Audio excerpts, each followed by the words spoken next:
T minus 30 seconds.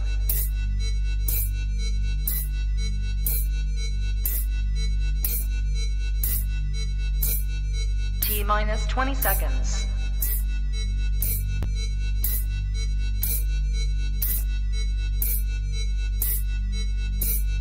10, 9, 8, 7, 6, 5, 4, 3, 2, 1, 0.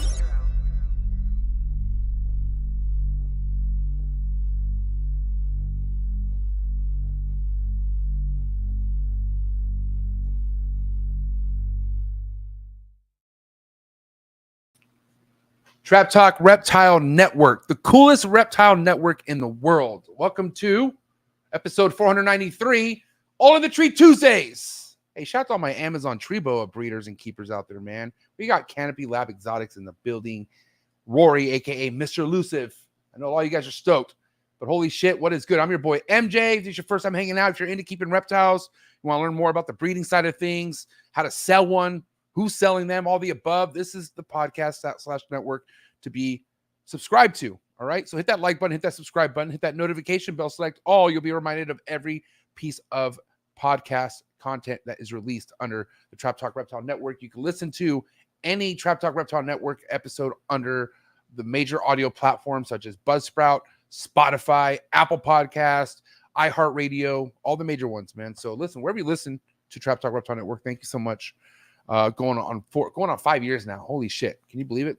It's been a fun time. Shout out to the early birds, man. I love everyone who's here, excited for tonight's show. If you're in the live chats tonight, if you think tonight's worth any kind of super chat, or if you have a topic that you want to throw out there and you want to make sure that we cover, drop a super chat. Do not be shy. Don't be whack. Drop a super chat. My boy, Big Mike, 1776 Exotics, Trap Talk Patreon member, the OG in the building. What is good? Patrick Holmes, second in comment place. Wow. He's here, ready to rock. Shout out to me, Patrick Holmes. Please go check him out. Boreal Obsession on Instagram. Joe Crutch in the building. Unit family all day. What is good? Alex Oliver in the building. What is up? Jeff Wellingham in the building. What is up? My Sweden player, the homie Lucid Arboreals in the building. What's up, Marcus? Thanks for tapping in. Trap Talk Patreon member. Jordan in the building. Heartland Reptiles. Trap Talk Patreon member. Orange County Chondros in the building. What's up, player? Thanks for tapping in. Quinn Stewart in the building. I'm just glad to hear more about Amazon tree boas. Yeah, I bet.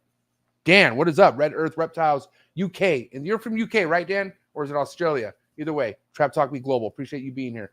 What's up, Tony? Revision Reptiles in the building, which reminds me, all right, want to kind of shout out and give a big thanks to tonight's sponsor. And, yeah, it's coming up this weekend. So excited to see so many reputable, but some of the biggest players in the reptile industry come to the Reptile Talks happening this weekend at the Anaheim Convention Center in Anaheim, California, May 17th through the 19th. It's going to be cracking. Cannot wait. You have so many amazing speakers. Like I said, if you go to the reptiletalks.com, you can check out who is speaking. You can see the schedule. You can actually register as far as getting your tickets and everything like that. But I recommend this, especially if you're in the SoCal area. Do not sleep on the Reptile Talks, especially the first one, because I know there's going to be many, many more after this. And the good news about the Reptile Talks is Jay Summers, Rami, and the homie Armin, who throw this event, are donating all funds and proceeds to US ARC. So this is a nonprofit event happening for US ARC. And yeah, cannot wait. Again, Reptile Talks. Go give them a follow also on Instagram just to be on top of event alerts and whatnot. And I cannot wait to be there this weekend. It's going to be a good time for sure. I know a lot of you have already commented that you're going to be going. But yeah, drop a comment also. Let me know if you're going to be hitting up the Reptile Talks. Also, I want to thank tonight's sponsor is Gary Shavino, one of my favorites in the Boreal game. I would say in the reptile game, period. I mean, he covers a lot, this guy. If you follow Gary Shavino at GS Reptiles on YouTube, all right, look at all the vlogs that he's put out. So much informational, so much detailed information on how to keep your reptiles the right way, all right? He's not saying it's, way you got to do it is his way. He just gives you a lot of tips and advice. He's helped myself and many, many others out there who are successful keeping and breeding reptiles. So thank you, Gary Shavino, my good friend. All right. Hope you're feeling better too, buddy. But yeah, Gary Shavino, GS Reptiles, one of the best doing it. That's a fact. Also, what you see behind me, all PVC built enclosure by Focus Cube Habitats. Stephen and Ashley, Flex in Texas all day, every day. About to put in another Focus Cube order. Just doesn't stop. because all I want is a room full of focus cube habitat enclosures. I don't, I want to look crispy. And if you want to look crispy, get the best right here, focus cube habitat. Give them a follow on Instagram, go to the website, 30 plus different designs from focus cube habitats. I don't know who else is doing that out there in the game.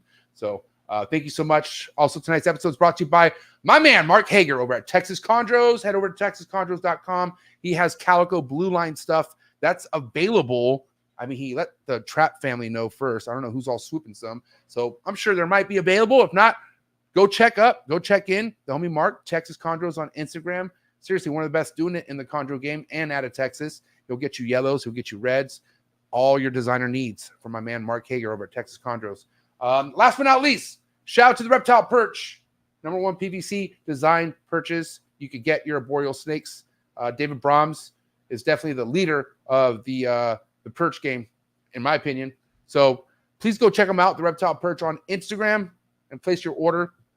Amazing designs for not only your enclosures, but, tub setups as well, like raise ups and whatnot, because you'd be surprised how many babies that aren't even arboreal species would use a perch. So thank you, David Brahms.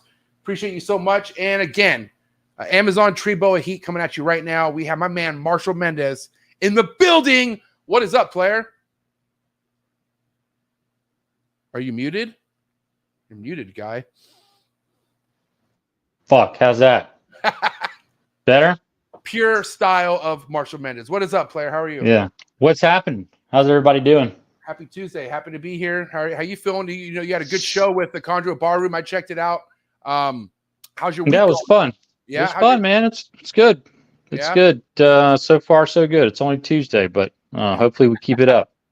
Anything eventful over the weekend? I know your son had some lacrosse games, right? Or yeah, finishing out lacrosse season with the kids, and my daughter's gonna just starting her travel summer season, so I'll be taking her to somewhere around Atlanta here in a few weeks. And yeah, man, just pretty low key weekend. Don't have a lot of plans coming up soon, so it's going to kind of be nice. Get caught up on some snake chores, and got a bunch of cages I need to get new perches in. Move holdbacks into adult cages. So yeah, nice. Got a busy few weeks coming up. Weather's starting to kick in really good over there, right? Alabama's starting to get some really good weather now.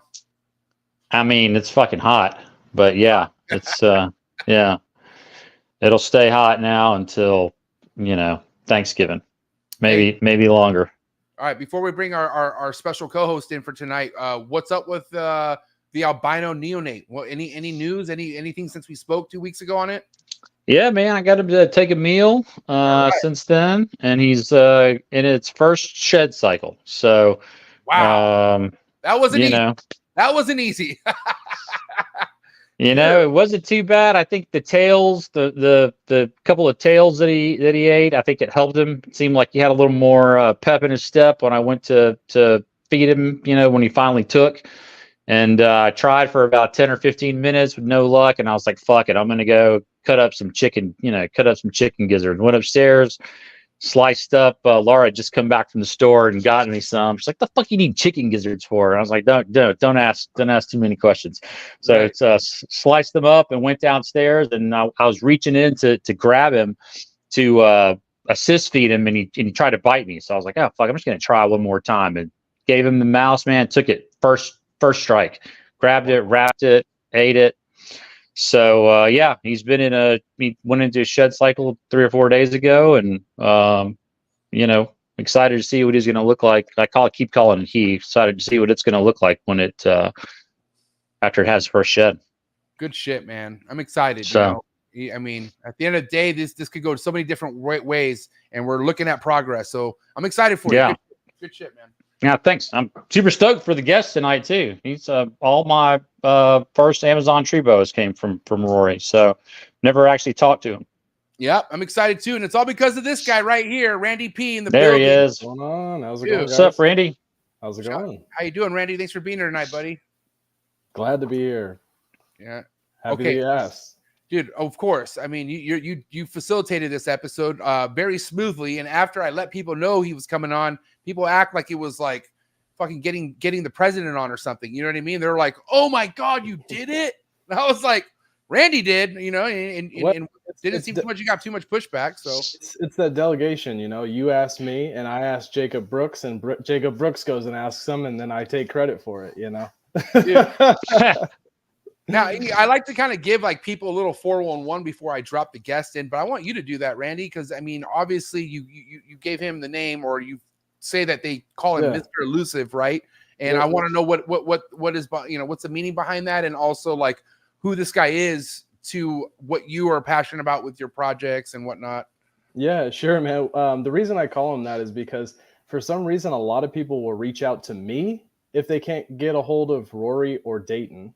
I don't know why, but they do all the time. In fact, this one guy calls me the gatekeeper, so I actually named one of my snakes that. But no, we call Rory that because sometimes it's like, you know, like some people are trying to drop some big money with him, and he's just kind of like, oh yeah, I'll get to it when I get to it. I mean, we're all busy though, you know? Yeah. But when it comes to Amazon tree boas, you know, to be honest, I think Rory's probably one of the top breeders in the world. I think there's a couple guys in Germany, maybe Stefan Tyfolk in the UK, but Rory's definitely number one in the States. He's got a lot of stuff that he's hiding over there. I know that for sure. I mean, that's how the best do it. I mean, that's why I give Marshall so much shit, you know, because I'll never forget going to his place, well over 2 years now. And, you know, he had all these holdbacks that he just, like, he didn't tell nobody of. I think I was the one to really expose what he had on that vlog. And whoever didn't like the fish track on that vlog can kiss my ass. That was a fucking epic track. All right. Next time we're just gonna be silent, just us mouthing and fish on 11. No, but like, I mean, those are kind of the best guys doing it. The ones who you don't really know what they have, because they're not, first and foremost, they're not desperate for anything, right? And just because you have a shit ton of money, first and foremost, it's not like they're not used to people coming to them at this point with money. And you know, you just, that kind of gets to people, because people think having money to give to someone thinks, oh, this guy's power. I think no, actually not with everyone. You know what I mean? In the ball python game, yes, you're right, 100%. But this is not the ball python game. This is Amazon tree boa game. And I don't know about you guys. He's hanging out in the green room, ready to drop in. So are you guys ready to bring on Rory or what? I'm ready. All right. You ready, Randy? Let's go. All right, guys, it's that time. All right. Do what you got to do to get your mind right. Do what you got to do to stay hydrated. Episode 493. Rory, Canopy Lab Exotics coming at you right now. Let's go.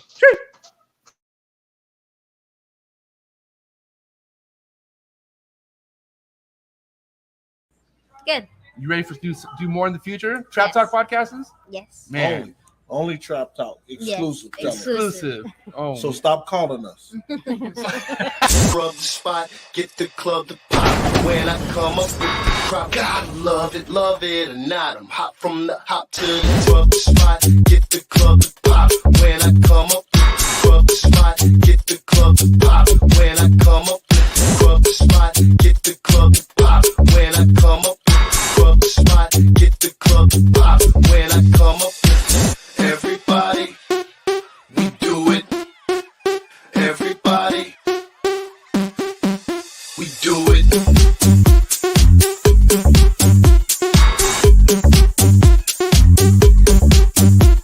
Do it.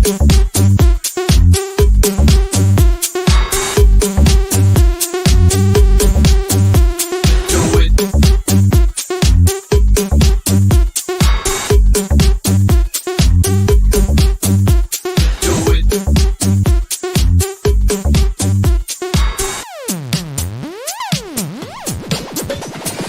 Rub the spot, get the club to pop. When I come up, rub the spot, get the club to pop. When I come up, rub the spot, get the club to pop. When I come up, rub the spot, get the club to pop. When I come up.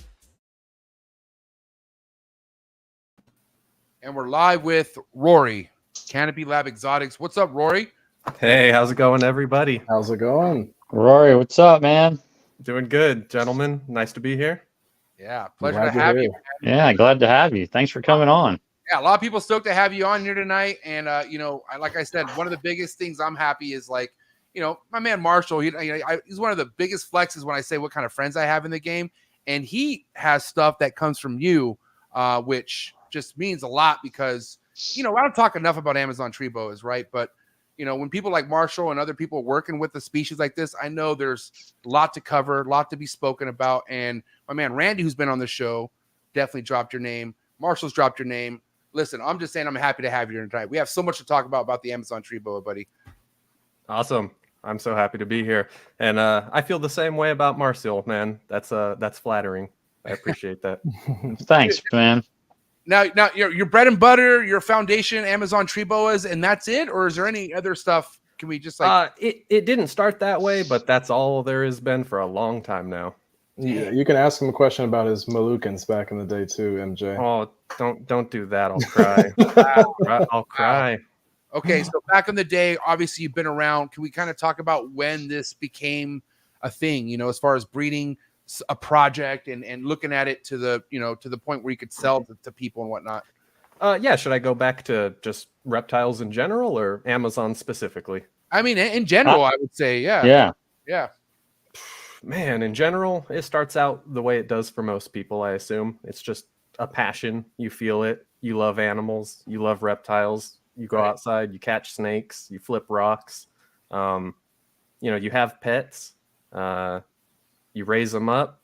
And then eventually, I do remember an inflection point. Like I was maybe 18, 19 years old, kind of like just moved out on my own. Realized like, I want to really get into keeping reptiles again because I did when I was really young as a kid.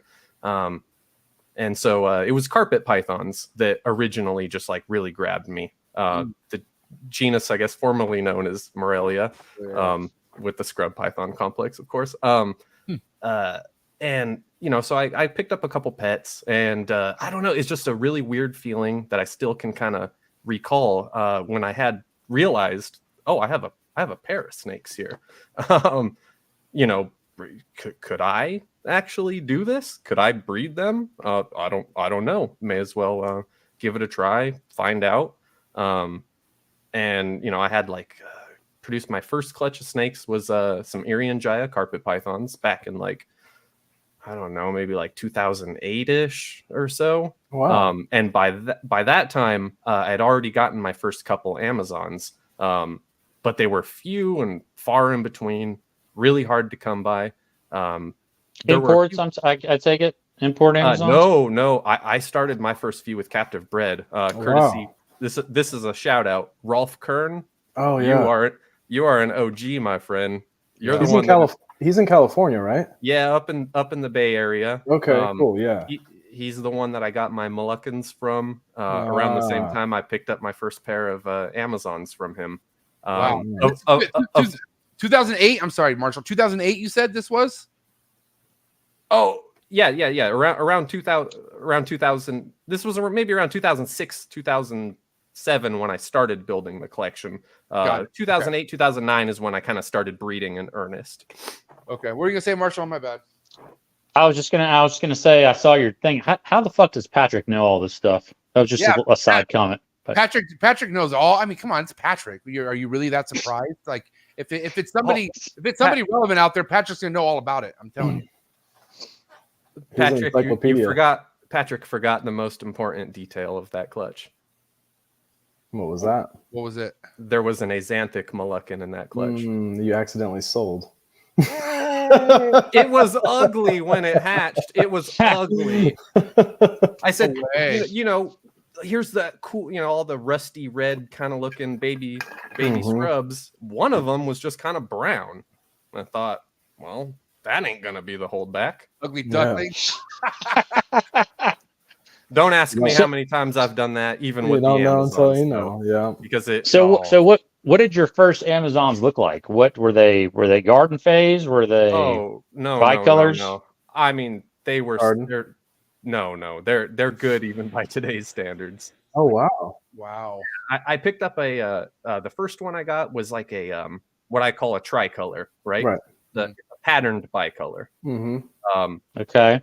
She was like the last one left out of the litter. All of this kind of solid colored stuff had already been bought up by the time I stumbled on it.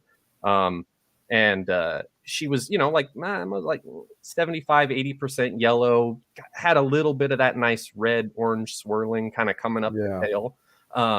So I swooped her up, and within a couple years she just turned solid red, as a lot of those kind of tricolor phase ones are wont to do.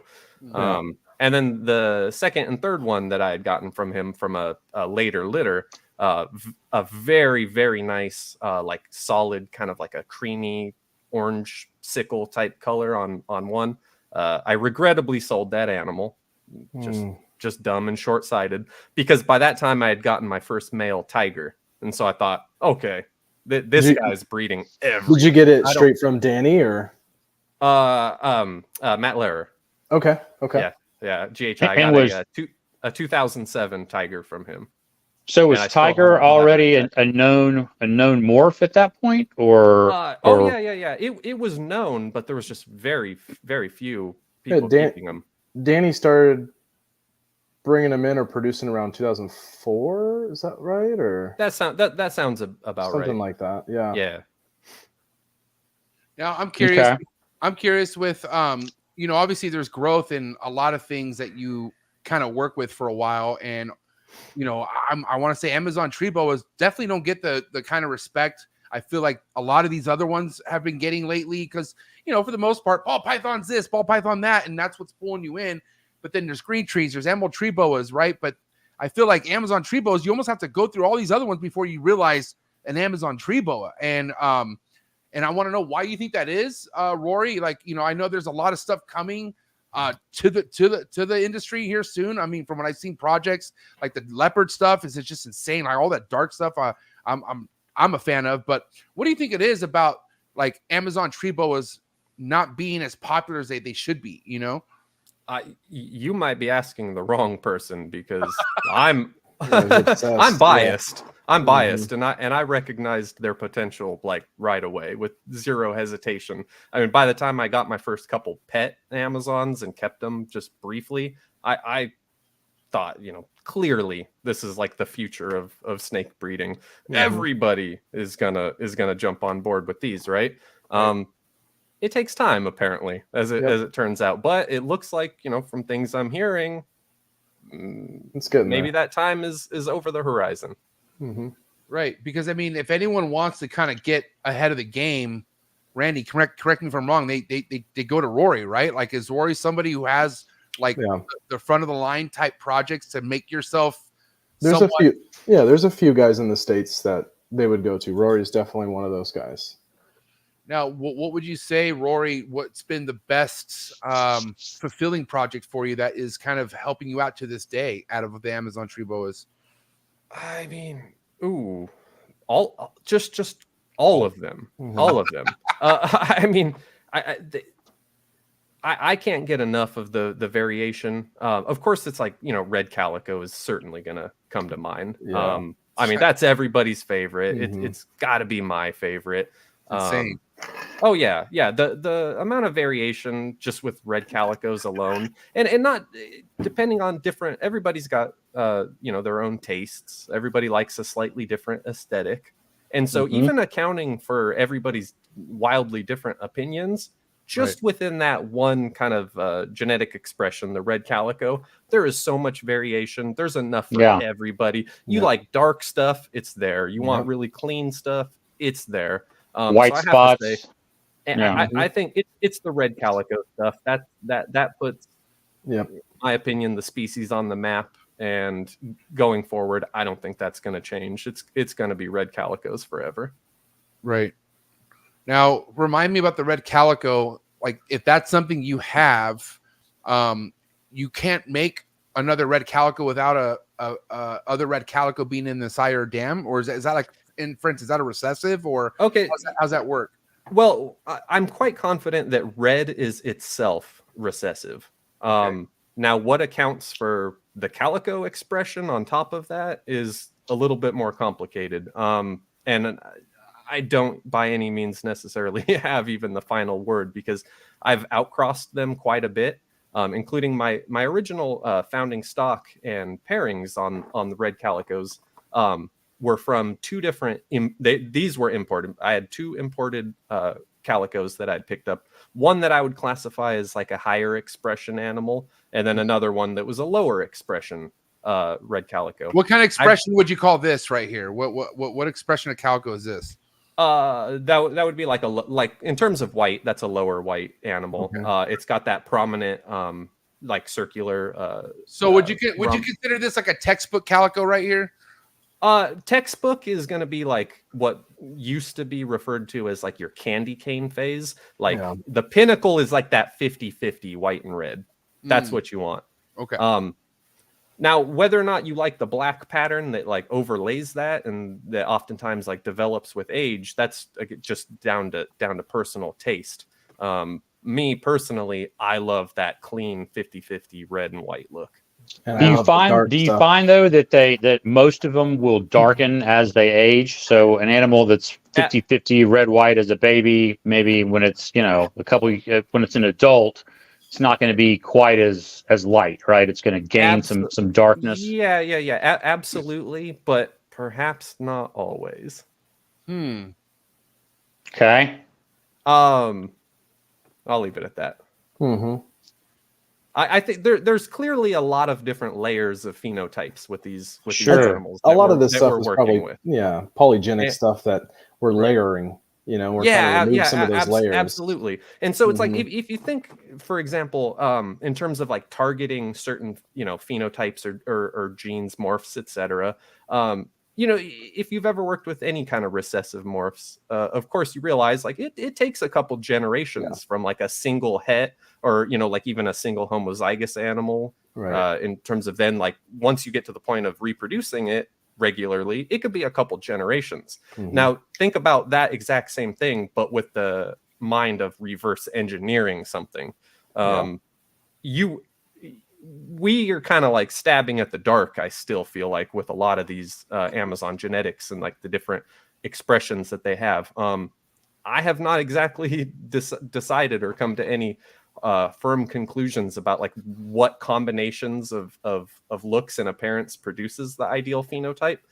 Going back to like some of my original calico pairings back in like the early aughts of the 2000s, I would do like a high expression to a specific animal and get kind of like a middle ground.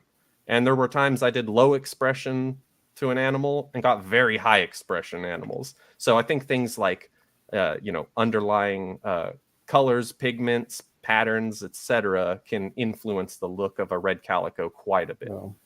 So I have a question that I know a lot of people instantly think, especially people coming from, for instance, the ball python side of things, if they spend money on something like this, which this is a calico Amazon tree boa that Randy named Freak Show, or maybe you named it, but you produced this snake, right, Rory? Yeah. Oh, why? I guess I did. Anyway, I did. They changed so much I didn't recognize it at first. But I was thinking, man, that's a nice animal. Yeah, it came from Hexus. Should have kept that one. Hexus. Yeah, nice. Yeah. So go ahead, Rory. Go ahead. No. Hexus is just an epic holdback of mine. I love amazing. that animal. I love that animal so much. So I wish you would post more, man. I want to see what she looks like now. Hey, she I mean, she's a little bit darker than yours here in that photo, but but she's still beautiful. And I don't actually, Randy, I need to send you some photos about like Hexus's lineage, because of course she's like third or fourth generation out of my collection, as it is. Hexus and that litter was the result actually of combining like my cleanest, lowest melanin calico to a garden phase. I was gonna guess bicolor, but because it's almost like the pattern almost looks like a tricolor at first, but yeah, absolutely. Gosh, that's I don't know. I'm just to maybe a garden. Okay, I'm gonna putting this thought out there. When it comes to red calicos, there's kind of like two different layers of the expression of the white that we all are obsessed with. There's kind of this like base coat color that I would kind of describe as being more like on the skin layer of the animal. Okay. They have white skin. underneath the scales, Right. and it creates this like very beautiful kind of like frosted white look on the red, and Like it kind of tipping. yeah, and it sort of like more or less uniformly develops, kind of like starting. It's a little more bold usually around like the belly area. Mhm. It And then climbs. you have the other like candy cane expression of the calicos, where it's like I mentioned before, like that 50-50 red and white candy cane kind of banded look. What's the difference between them? It might just be like the inheritance of a additional pattern layer to the animal. Now, my question for you, Rory, is like, let's say I get an animal like this and I pair it to that other calico we looked at that was more of the lower expression. What would the end result be? Like, could I possibly produce something like what we're looking at on the screen? Or yeah, absolutely. And to finish an earlier train of thought, when doing like my first calico pairings, I produced calicos in every litter that I use a visual calico animal in. Bicolor, tricolor, yellow, etc. I don't know if I was just kind of, I guess, lucky in like my early pairings where some of my non-red females must have thoroughly been like het red. Yeah. Absolutely. But that was the case, and it led me to believe like very early on that this like red calico thing was just had to be like a simple dominant or co-dominant look. But very quickly I kind of realized, oh well, there's certainly a probably a most likely a recessive element to the color itself. I've always just described the calico influences just being some other combination of genetic layers in addition to MJ, that. scroll down more for the pictures.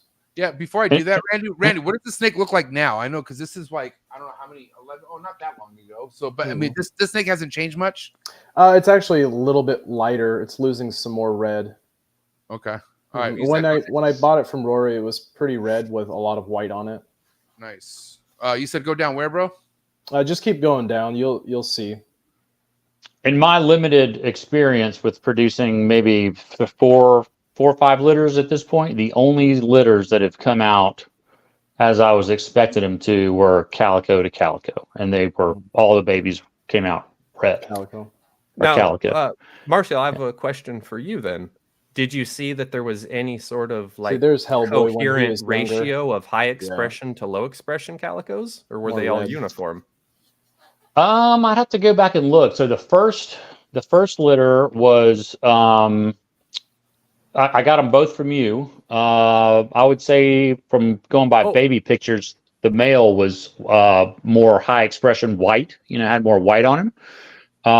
And those babies all came out pretty consistent throughout the litter, I would say. All, nice calico red. Maybe some of them had a little more pattern than others. I didn't get any of the 50-50s or any that had a ton of white on them. Oh, okay. And which is how the dad looked as a baby. Yeah. And then I'm sorry. I have to add, actually, your male is a sibling to my Hexus animal, which of course. Okay. Randy. Okay. Yep. Wow. Okay. Interesting. So I bred him the next time to a tiger female that I also got from you. I wasn't expecting to get any reds, but apparently she's het red, and that was a nice litter. I got tigers. I got a calico tiger. I got some like really nice calicos that were I like the ones that are almost, it was solid red, no pattern at all. And then I got one that I've still got that's got had the white rosettes, white flowers on it. Got orange or bicolor tigers from that pairing. So yeah, but calico to calico, I've gotten all reds every time. Yeah, of course. Yeah. Now I can only imagine, Rory, you pretty like passionate about each project, or are you somebody to where if you got the female, you're going to breed her? Like what's your production level like? I limit production quite a bit, like based on the potential pairings I could do, of course. I like to give my animals like a really good amount of time in between seasons, especially the females. And it's just kind of a different situation. When I was kind of getting my collection off the ground, you have like a core group And so of course that core group is working overtime. Now I have like a deep bench that I can pick through. So it kind of just changes your approach a little bit. There's not as much of like a urgency to develop pairings. And so oftentimes, sometimes I just do like breedings of opportunity still, like to this day. Like I notice a female's like just the cycle is right at the right time. And so just on a whim, I'll come up with a male, like just decide, hey, maybe this is something odd. And that's kind of like what I'm a little bit more interested in maybe right now, is just kind of doing like the weirdest things, like sort of non-intuitive, because I've done the intuitive pairings before, the reds to the reds, the calicos to calicos, and it's not that there's like a lack of variation to explore there. It's just I want to do like weird off the wall pairings, like and weird the cleanest bicolor you've ever seen to a garden phase kind of stuff. Sure. And by weird, that's go ahead. By weird, you mean you're having fun. You're having a good time. I'm having fun. Yeah, absolutely. And it's And you don't know what to expect from the babies. That's exactly the Makes case. it more exciting. So I actually bred Hexus again this last season and produced a litter. And I've got a few holdbacks from that I'm pretty excited about. Calicos, of course. But again, like I have had these animals and their parents and their bloodlines in my collection for years and years, and I still find that like I can take two animals and pair them together and like be totally blown away at the variation in the results. I produced a couple calicos this season. Again, bringing Hexus, that animal, to one of my very first holdback tigers. Like I would say he's a like one of those tricolor types, but he's got something a little bit interesting going on. Regardless, I got some really cool like tricolor calicos out of him, and what makes these kind of like so unique in my eyes is, in like addition to just like the typical like very high white banding that you would see on a calico, these have like really large blotches of yellow pigment. It's like a red, yellow, and white splotched animal, and there was a couple of them in the litter. Not a paradox, not a paradox, but just holy crap! Like after 15 years of producing calicos, I just produced like a solid 3-color colored calico animal. Wow. Wasn't expecting that. Pictures. I wasn't expecting it, but I guess that's where my intuition was going when I thought, you know what, this is a really weird male to throw in with this female. Let's see what happens. And I wasn't disappointed. Do you avoid repeat pairings? Yeah, just boredom. Yeah. For the most part, it's not, it's just like once I see what you have, unless I'm specifically trying to target that. Okay, like for instance, Rory, what's the most recent craziest snake that you've made that where it's not leaving your collection? One from just this last season that like I'm really enthusiastic about. I do believe I produced a very high expression calico that is het leucistic. So it's a hypo calico. So you wouldn't try to breed that again next year? Like you would have a different plan or different route right away, even though that snake is like, fuck, this is amazing. You would still have a different plan. Yes, because year. But again, this goes back to having a deep bench, because I have that animal's siblings and their parents, and so I know I can essentially do the same thing, but with slightly different ingredients. Yeah, and like you said, when you have numbers on your side, shit, you can do whatever you want. I mean, it's like having all these it's like having all these star players. You know what I mean? So now I'm curious. The Lucy, right? It's what's the meaning behind, or not the meaning, but where we at as far as seeing a lot more of these being produced? I mean, right around the corner, but I don't anticipate people are going to be real. I mean, I'm not real quick to sell the visuals. I mean, I want my army of them before anybody else gets theirs. So I think we're around the corner from seeing quite a bit more of them. But by no means is like is the market. He means he's going to be seeing a lot more of them. Not me. Unfortunately, hey, I think I'm the first one to say I've just had a lot of dumb luck with this species. However, the leucistics, that's not one of them. I paid my dues on that, and I've kind of struggled unnecessarily to produce and prove out my leucistics. And let me ask you, can you give us a little bit more? Like, what's the struggle behind them? What was it you think? Well, for me, it's just bad odds. Mm. I was lucky enough to acquire a visual leucistic back in like around 2015, 20. I bred him in 2016 for the first time. Produced the first. Where did where did that snake come from? GCR.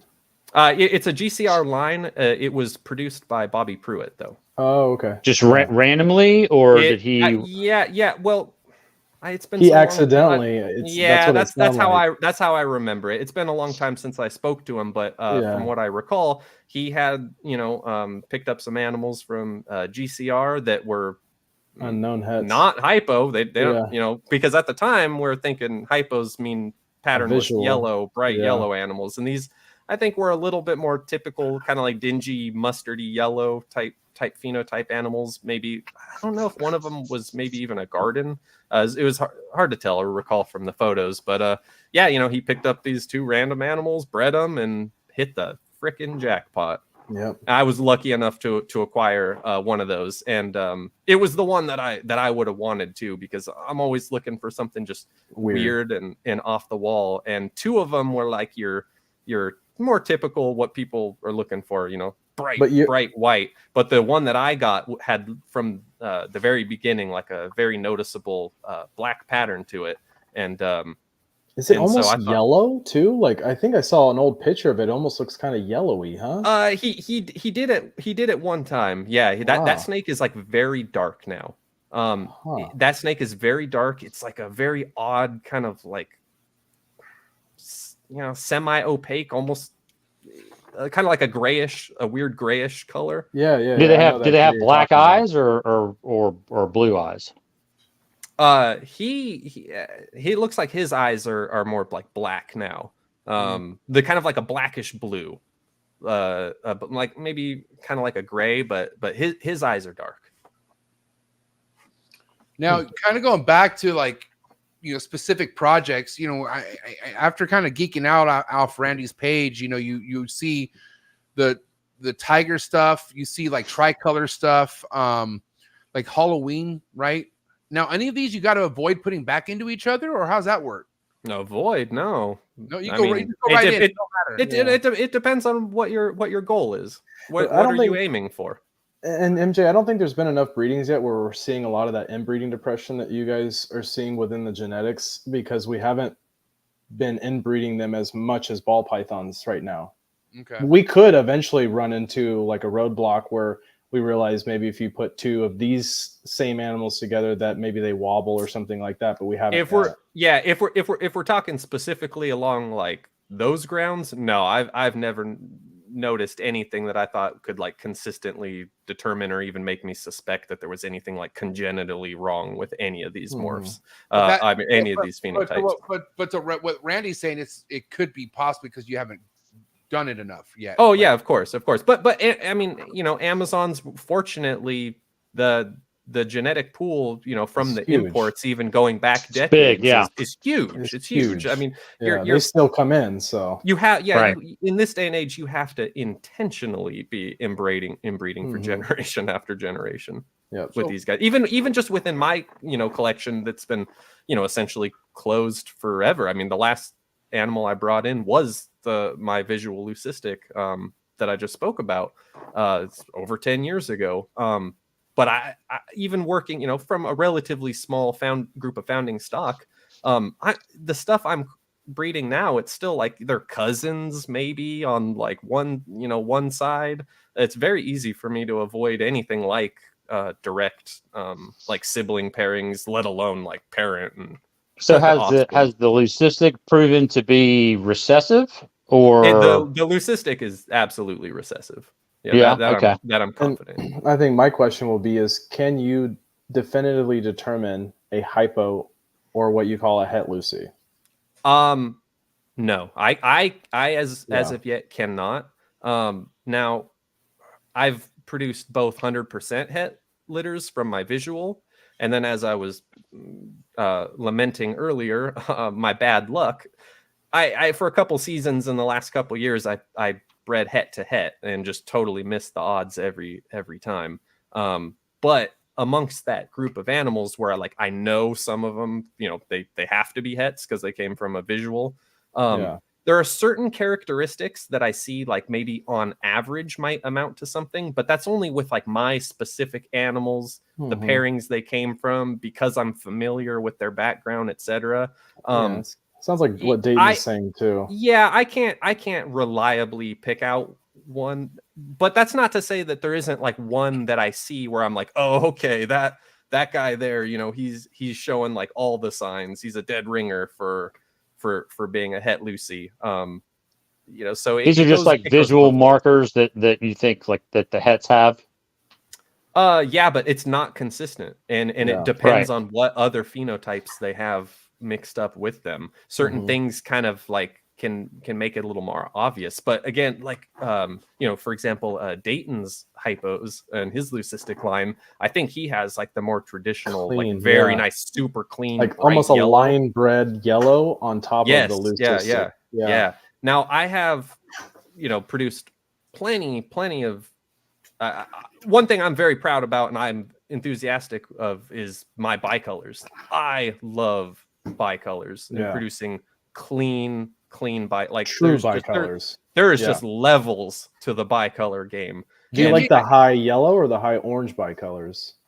Well, Bo, it's hard I like to, them. Oh yeah, nice. I like them all. I like them all. But what I'm referring to is kind of holy grail bicolors are. There's a different level of yellow that they can have. Yes, and into adulthood, it's sharp. Yeah, I have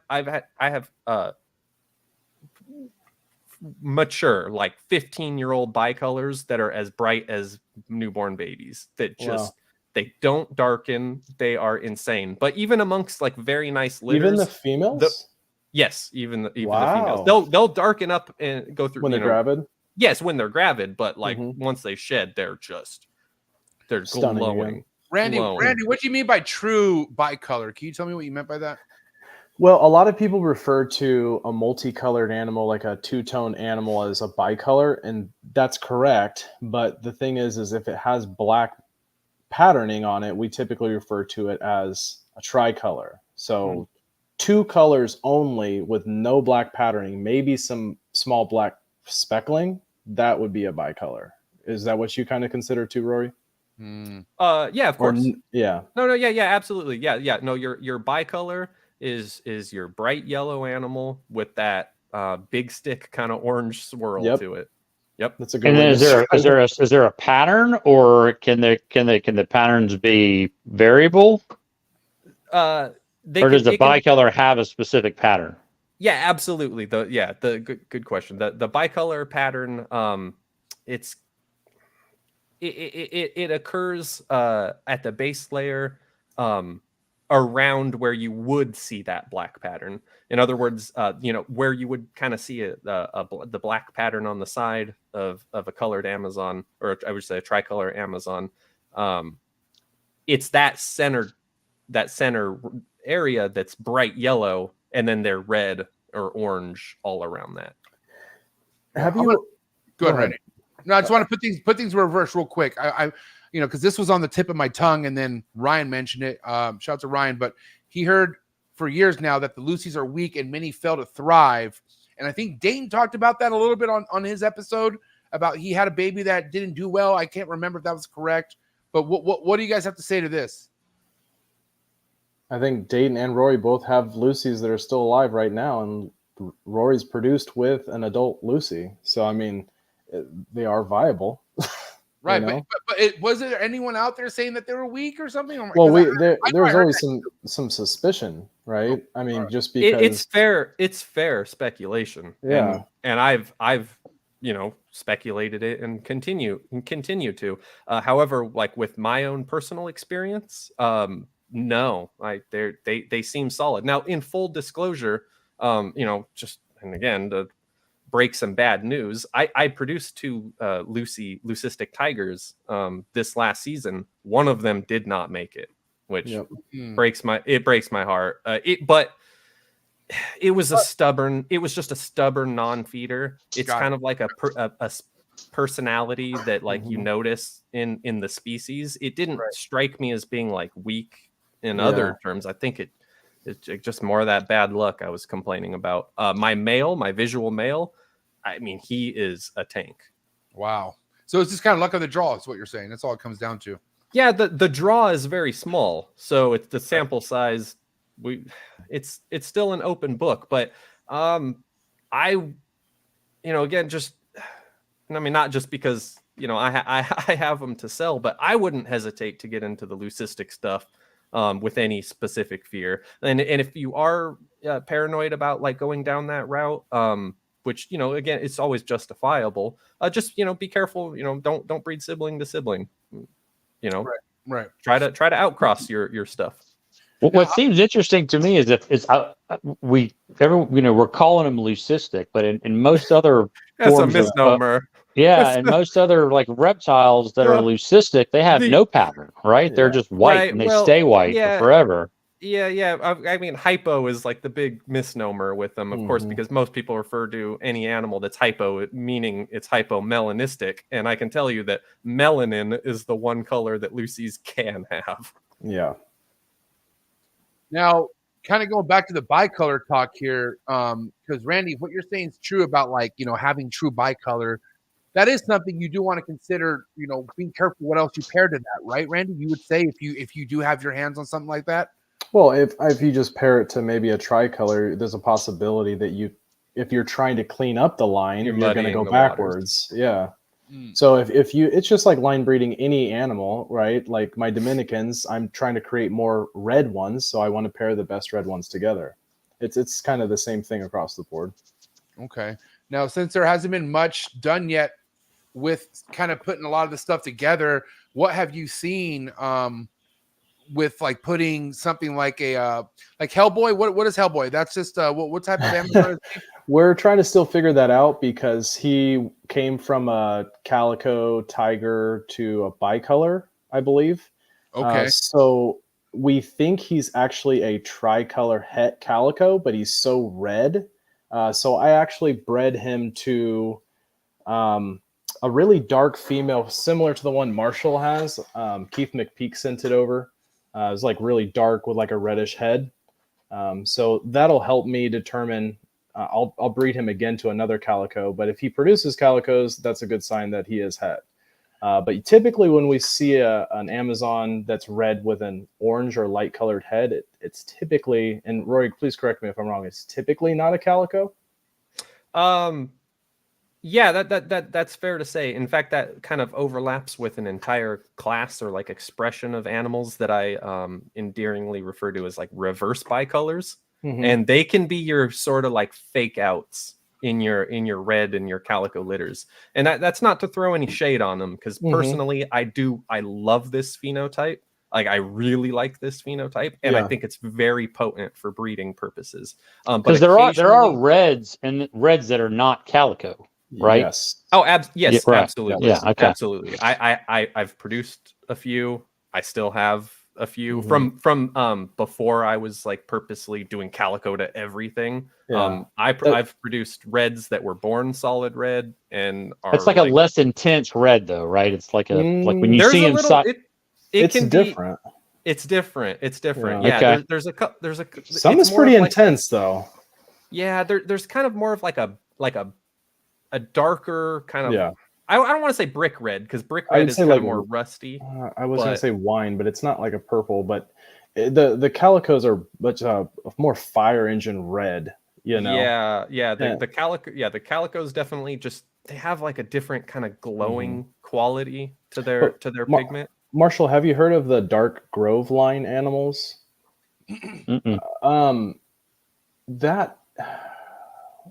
That was another Rolf. He just passed away last year too. That was Ralph Chapman. Okay. And he was line breeding some amazing stuff. And I have a red from his line that is just red. I mean, she has like almost like greenish spots on her. Hmm. Have you seen that before? It's like a greenish I haven't. No. gray.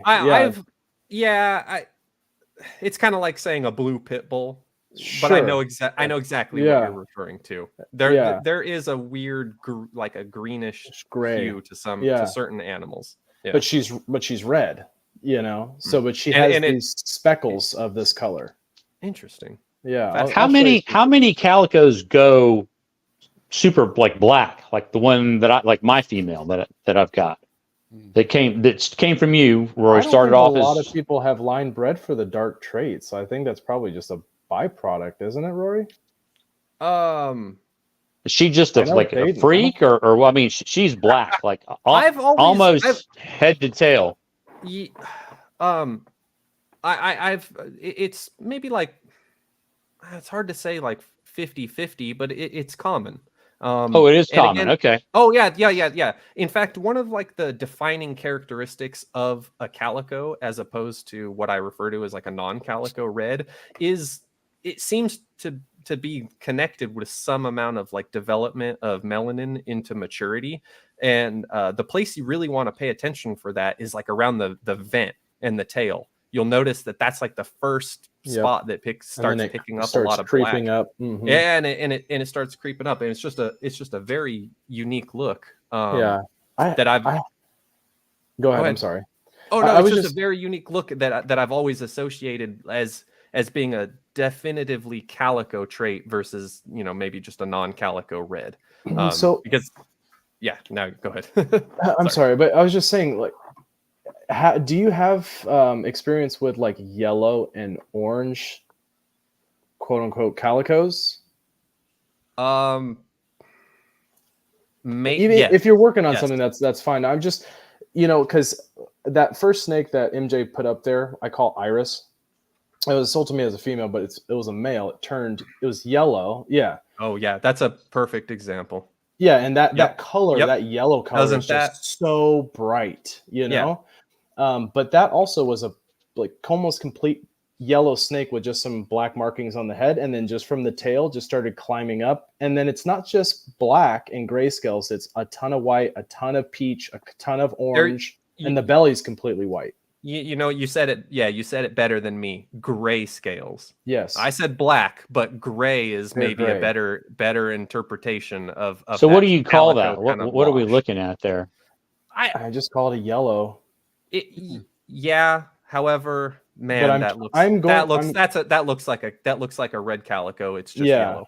I'm going to pair him to a calico next year. So that's gonna be awesome. Mm-hmm. So I want to pair him. I paired him to a normal, one that looked similar to him, but was that more brown yellow. And I got one baby that's super bright. Only one baby from the litter, but it's super bright too. So I'm going to pair him again to just a garden tiger, just to see what comes out of that, and then I'll do a calico next year to kind of see if we can get some stuff from there. That's an awesome animal, by the way. I really, Thank you. I love that animal. I will say, Marshall, agree. The world that we're from, nobody respects a yellow. I don't know what it is, but they just don't get Oh, believe me, I've had lots of people ask me to buy that snake. Yeah, so I want to, but what's the case in the Amazon tree boa? Because from what I'm looking at, man, these yellows are fucking crispy and clean, and obviously with this, like even with the calico look to this, this thing pops, bro. So are we saying the yellow has just as much potential as all the red stuff that we're talking about here? Me personally, I say yes. Like, no exaggeration, I really do love yellows, and I love the bicolors. And amongst, a litter of awesome bicolors, as I mentioned, there's like levels to them. Like I'm talking after you get rid of all the black, just the cleanest, brightest ones. Like there's no end. You can just keep inching them like more and more to like an extreme, like a highlighter yellow type consistency. And another thing I'm working on right now is trying to like reestablish a line of super clean yellow bicolors with red eyes. Right. And I do want to correct myself, because in our world, the adults that stay yellow, highly respected. They love them. You know what I mean? Yeah. So, yellows that stay yellow are fucking really people are after those snakes for sure in the chondro game. But I just wasn't too sure how it worked with the Amazon tree boas because I do see that, even though there's all this insane looking red stuff that we're talking about, man, the yellows are Yeah, right yeah. there It's with the red stuff catches all the attention, but the yellow stuff is cool. I do have a whole collection of bicolors. Like that's actually one of my guilty pleasures. Yeah. Again, I think that they're like some of the most useful animals for selective breeding as well. Okay. Do Now- you think that helps clean up the pattern, those bicolors? Yeah, absolutely. Okay. Yeah. In calicos too, though? Yeah, in calicos, it just Okay. it takes. It's going to take a few generations. Mm-hmm. What's your thought on leopards? Because one of the last pairings I did was leopard to bicolor tiger that I got from you. She's super clean. How dare you? How dare you? I want babies, and I want a baby if you get one from that new pairing too, Marshall. Holy shit! Yeah, that'll be a cool one. The one that I just put together. Right? Yeah, the black one, the black female. Yep, with a leopard male. But so I bred the leopard to a bicolored tiger. This male leopard you're seeing here, and 2 or 3 of the babies almost have a leopard-ish pattern. Oh yeah, They've got blotches there, but it's not like they've got red and orange, but they've also got this weird greenish color to them, and they have kind of the real splotchy pattern, unlike a couple of the other ones. So do you think that is maybe a het marker showing through, or what? I mean, because in theory, all the ones from that litter should be het leopard if leopard is recessive. Oh, yeah, of course. And Unlike the hypos, I'm very confident with picking out hets when it comes to leopards. The het leopards, I think, are quite obvious. Yeah, they make the pattern look really you can cool. say they look like an intermediate stage. Yeah. Okay, so they look incomplete, but not all of them though, right? There you go. Not all of them. Maybe it's a spectrum. In my first generation of I first bred a colored tiger to a leopard back in 2013. And of the holdbacks that I kept, they were pretty obviously het leopard in my mind, even at the time. However, even by to the characteristics that I look for now, one female is definitely more subtle than the others, but it what are those characteristics? The pattern on the head. Now, garden phase. Now garden phase animals, of course, are known to have a very heavy that maze kind of labyrinthy sort of pattern. Mm-hmm. What you want to look for with your het leopards is that pattern it can be subtle-ish, or it could be very extreme, but that puzzle pattern is dotted. There's dots in it. Gotcha. Okay. It looks a little bit diffused, and it's speckled with perfect little round dots.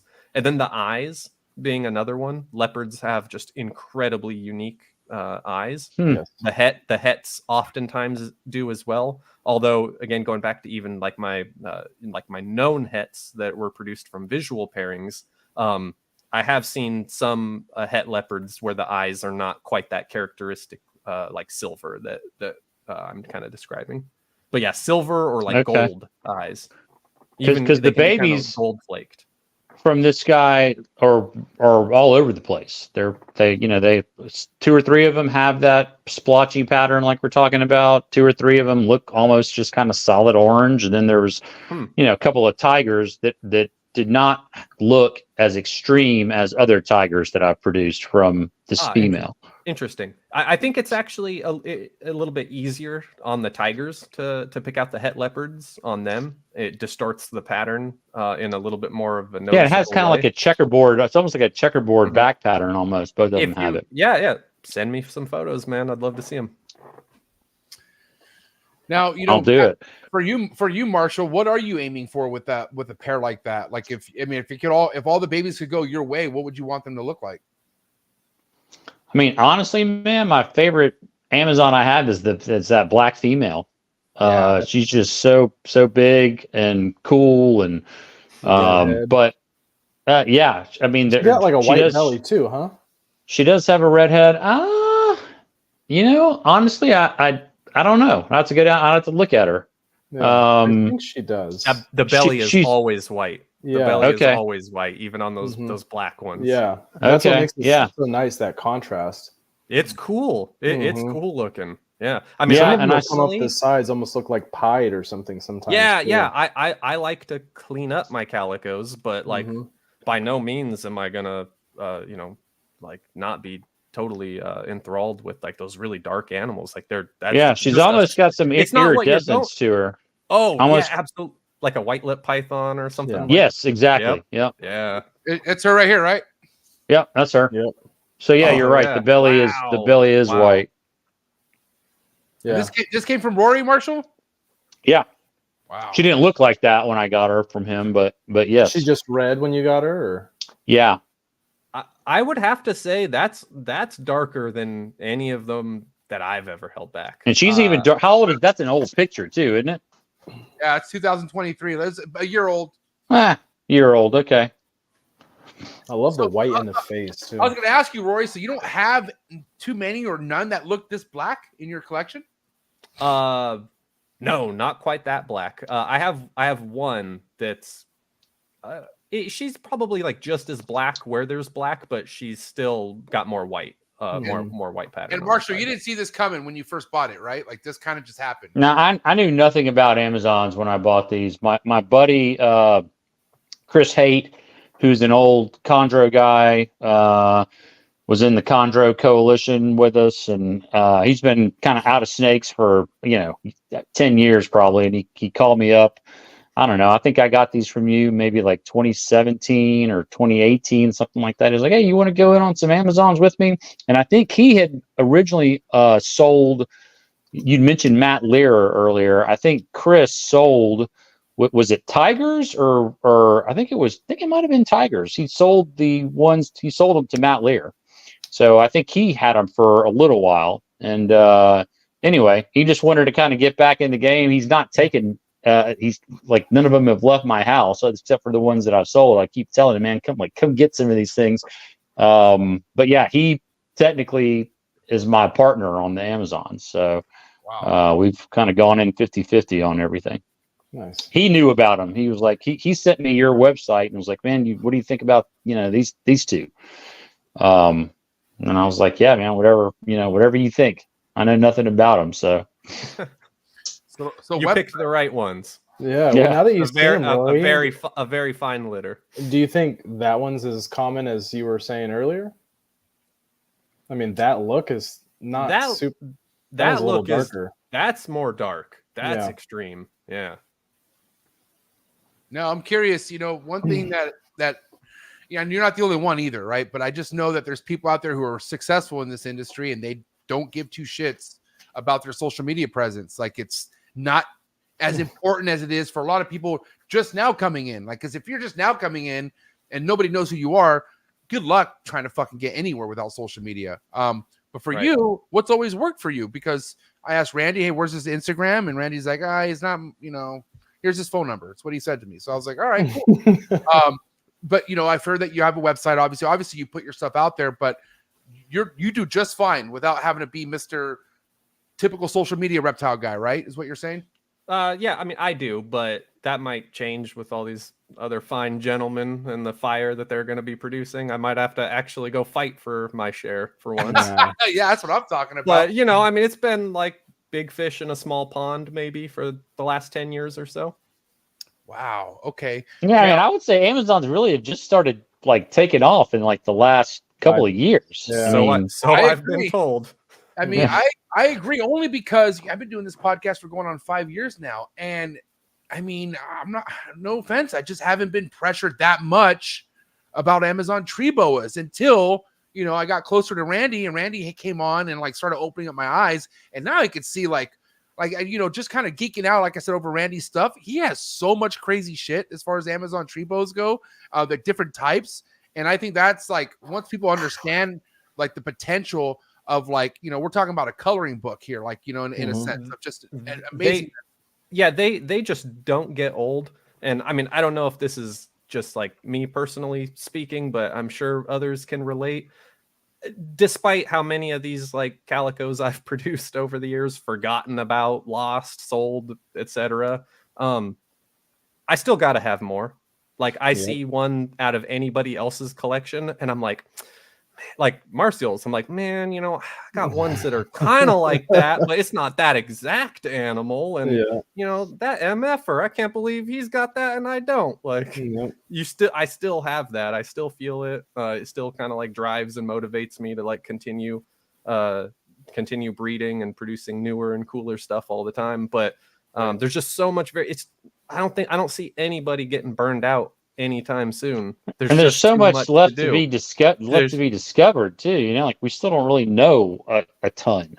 You know, right? We know some basic things, but like even you're saying, all the different types and layers to calico. I mean, yes, there's calico that we think, you know, we're pretty sure is a recessive, but there could be other.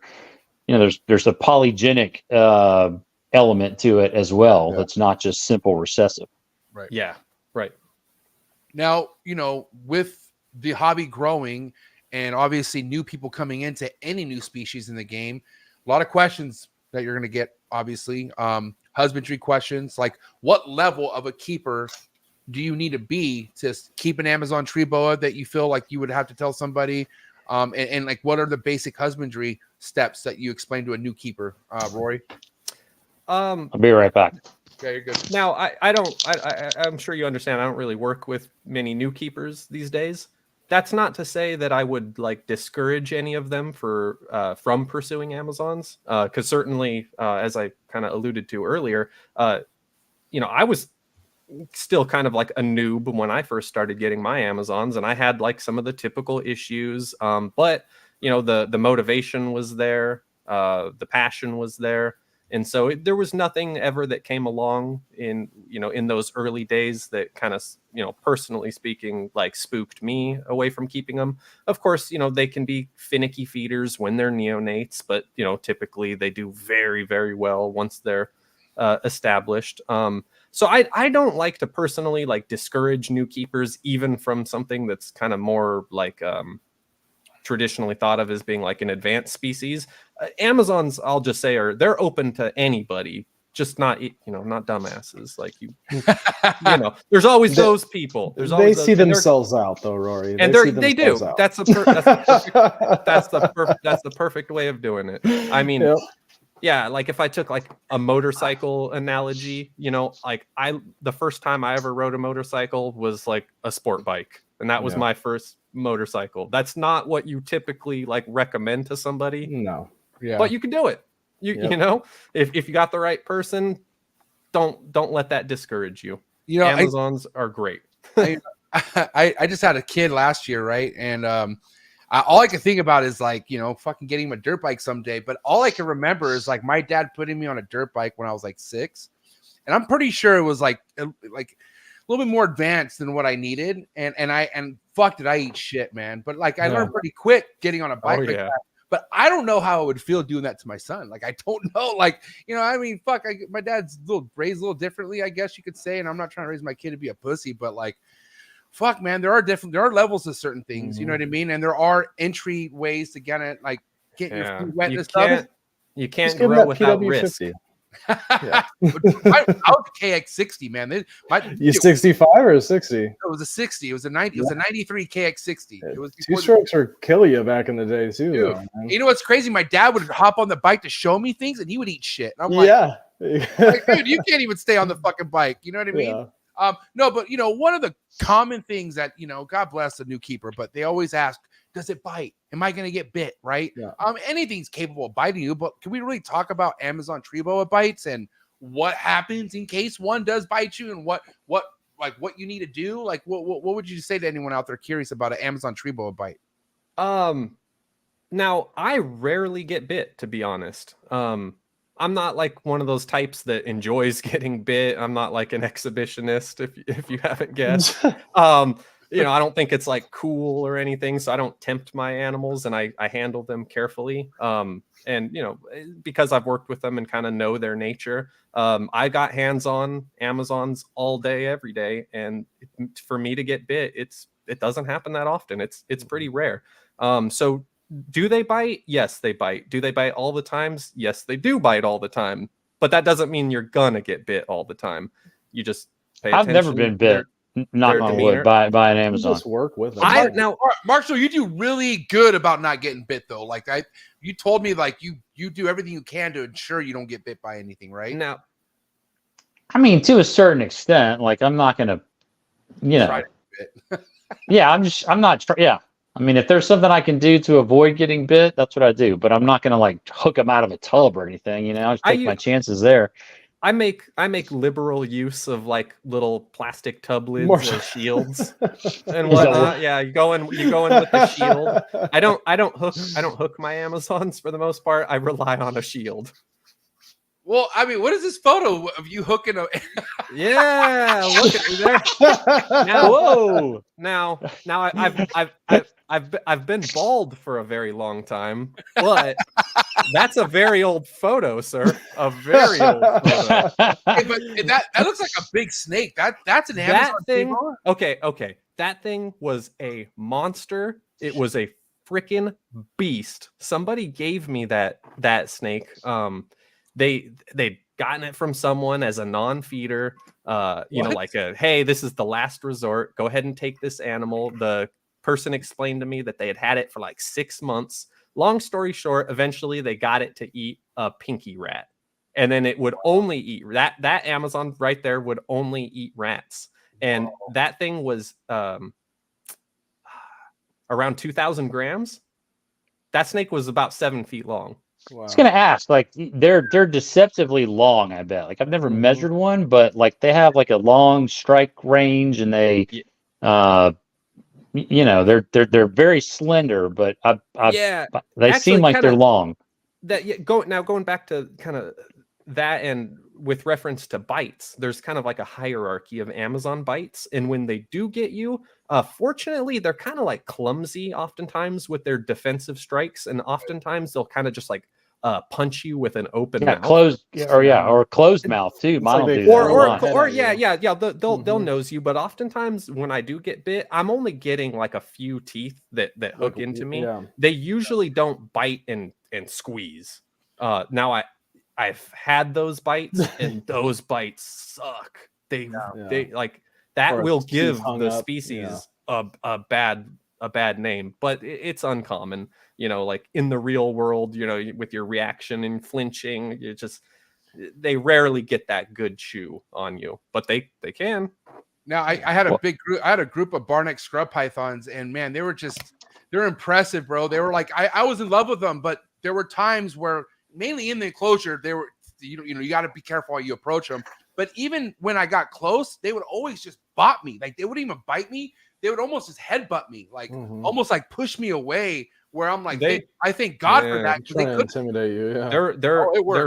Yeah, they're vicious enough to like not be able to defy their instincts, but they're smart enough to know at the last minute to pull their punch. Yeah, dude, I'm telling you, man. And, my Moluccans, they're also, in the same sense, like they love to eat, right? So if you just kind of startle them or go right in, they're initially going to be like, yo, what's going on? But even then, it's like I never get bit by them. It's always like it's like they're smart enough, like you said, like they're kind of inspecting, but they're not like doing the typical chondro or anything else where they're going to bite you first and then think about it. It's like they think first. I know this is the Amazon podcast, but just I love the scrub segue, and that is the pinnacle snake in my mind. Still, I love scrubs. Man. Just two. I mean, it can't. It's too big and difficult and intimidating. It's never. You can't have like 100 of them the way you can with many other snakes. It is in some ways though like a big Amazon, big slinky. I always say their Amazon Trebos are scrub light. Yeah. That's a good way of putting it. Yeah, a little less intense. Yes, man. Like it's like the Jurassic Park, like the Velociraptor. I mean, when you're looking at her, she's just looking right back at you. Yeah. With those scrubs, man, they get that eye on you, and you're just like that they're clocking you. Yeah. Impressive animals. What was always on my mind handling one of my big scrubs was, is this thing gonna urate in my fucking face again? Because they had like this thing where everything was fine, and then they just shit out a bunch of urates. Like when they're over being held, they urate on your ass. And god damn, that shit sucks. Like it smells. Like even showers don't get them off.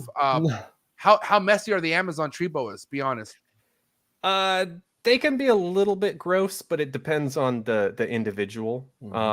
That's something over the years I've noticed. Like something I would be like rather dismissive if I heard somebody else say it, but like in terms of like the inheritance of behavior, I think with the Amazons I have like distinct bloodlines where I'm like, man, these things are just all musk, friendly. like the litters. They're they're all friendly. Yeah, and from certain parents, like just very nice. And I have a couple that are just like almost always rotten, mean, like no redeeming personality. They just will 100% try to bite you every second you Freak Show's like that. He hates me. I could hold all of my Amazons really easy, but he hates me.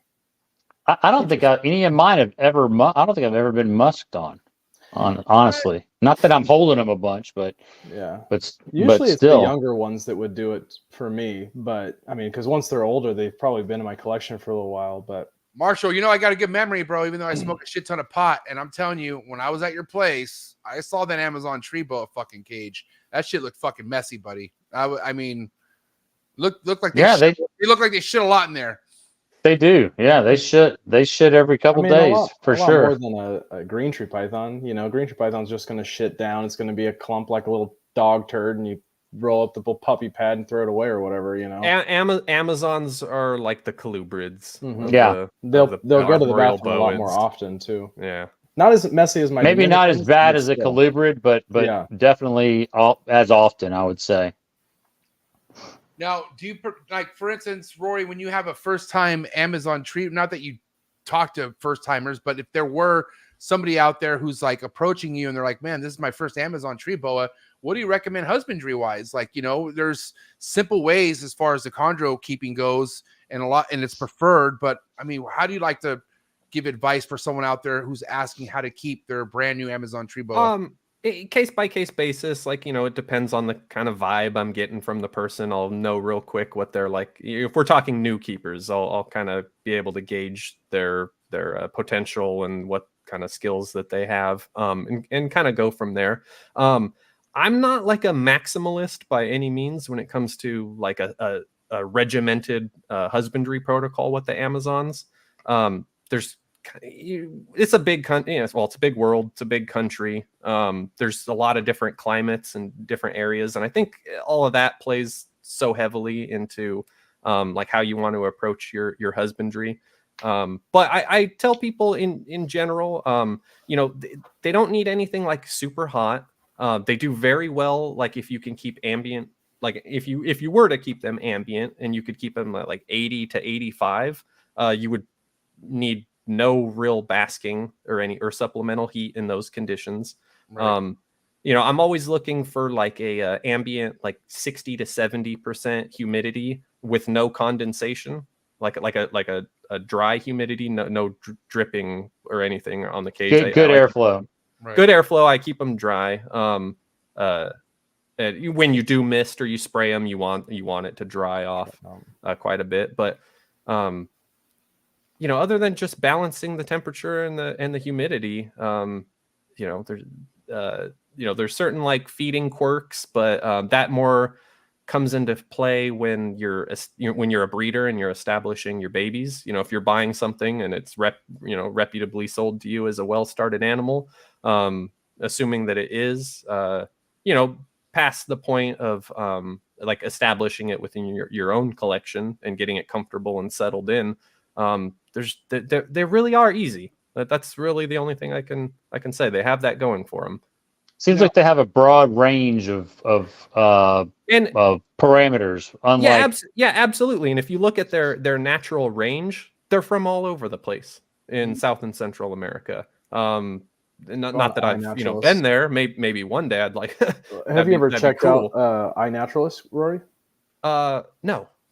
So if you just type in iNaturalist online, it'll actually bring you to a map, and you can zoom in on the location you want, and it'll show you all the people who have actually located animals in their pictures and all the locations all over the country. So you can click on those pictures and show what the phenotypes are looking like in the locations they're finding those animals. And Really? it's all over the world. You can type in And any people species. and people are uploading this stuff in like Yep. South and Central America? Yep. Wow. All over the world. That's Oh. Yeah, that's news to me. Yeah, iNaturalist. That's cool. I'm going to definitely check that out. it's an app too. Like you can actually put this shit on your phone. That's cool. Well, because some people were asking me about the Dominican red mountain bow. Sorry to talk about those, but people were thinking that the reds were actually like a locality, but we were able to determine through iNaturalist that they're not. They're actually found throughout the whole Hispaniolan island. So, Wow. it's cool. So they're in Haiti also. Yes. Yep. And I was talking to some people about the Amazons, and they think that a lot of the brightly colored stuff is actually more southern. So they're finding a lot of the darker stuff up north, but I don't know how true that is. If you see on iNaturalist, you do see a kind of a spread all over the place, but they said the majority of the brighter colored stuff is found southern. What is the range of Hortulanus? Like how far north does it go and how far south? I don't think it goes past like Brazil, right? And iNaturalist Oh, will show really? you kind of. Okay. Yeah, I don't think they go. They up in like what is it, like Suriname, And French Guyana? Guyana, yeah, Mhm. Guyana, French Guyana. I know Yep. that like a lot of imports come out That's of where that all the region. imports come from, but I'm wondering if they're If collected. the collection site is Yeah. different, yeah. Mhm. I mean, I know obviously you have like annulateds and I think Russian burger eye like up into Costa Rica. Central, yeah. Yeah, and so I'm not sure how far up there Amazon. Check it out. You'll be Okay. surprised. Yeah, Amazons are found I'm- pretty north. Yeah. Interesting. Yeah, I'm very So curious. the Central American ones are different. Those are the Ruschenberg. Is it Ruschenberg guy? Yeah. Burger eye. Okay. Yeah, I hope I'm saying that Yeah. right. I think some people call them black-tailed tree boas or Costa Rican tree boas. It just Okay. depends on. There's Trinidad tree boas. We're also Russian burger. Yeah. There's just Shout different out locality. to Warren Booth, man. Warren Booth breeds all those, and he's the fucking G at that stuff. Oh yeah, Warren's an awesome guy. Yeah, what's up, Warren?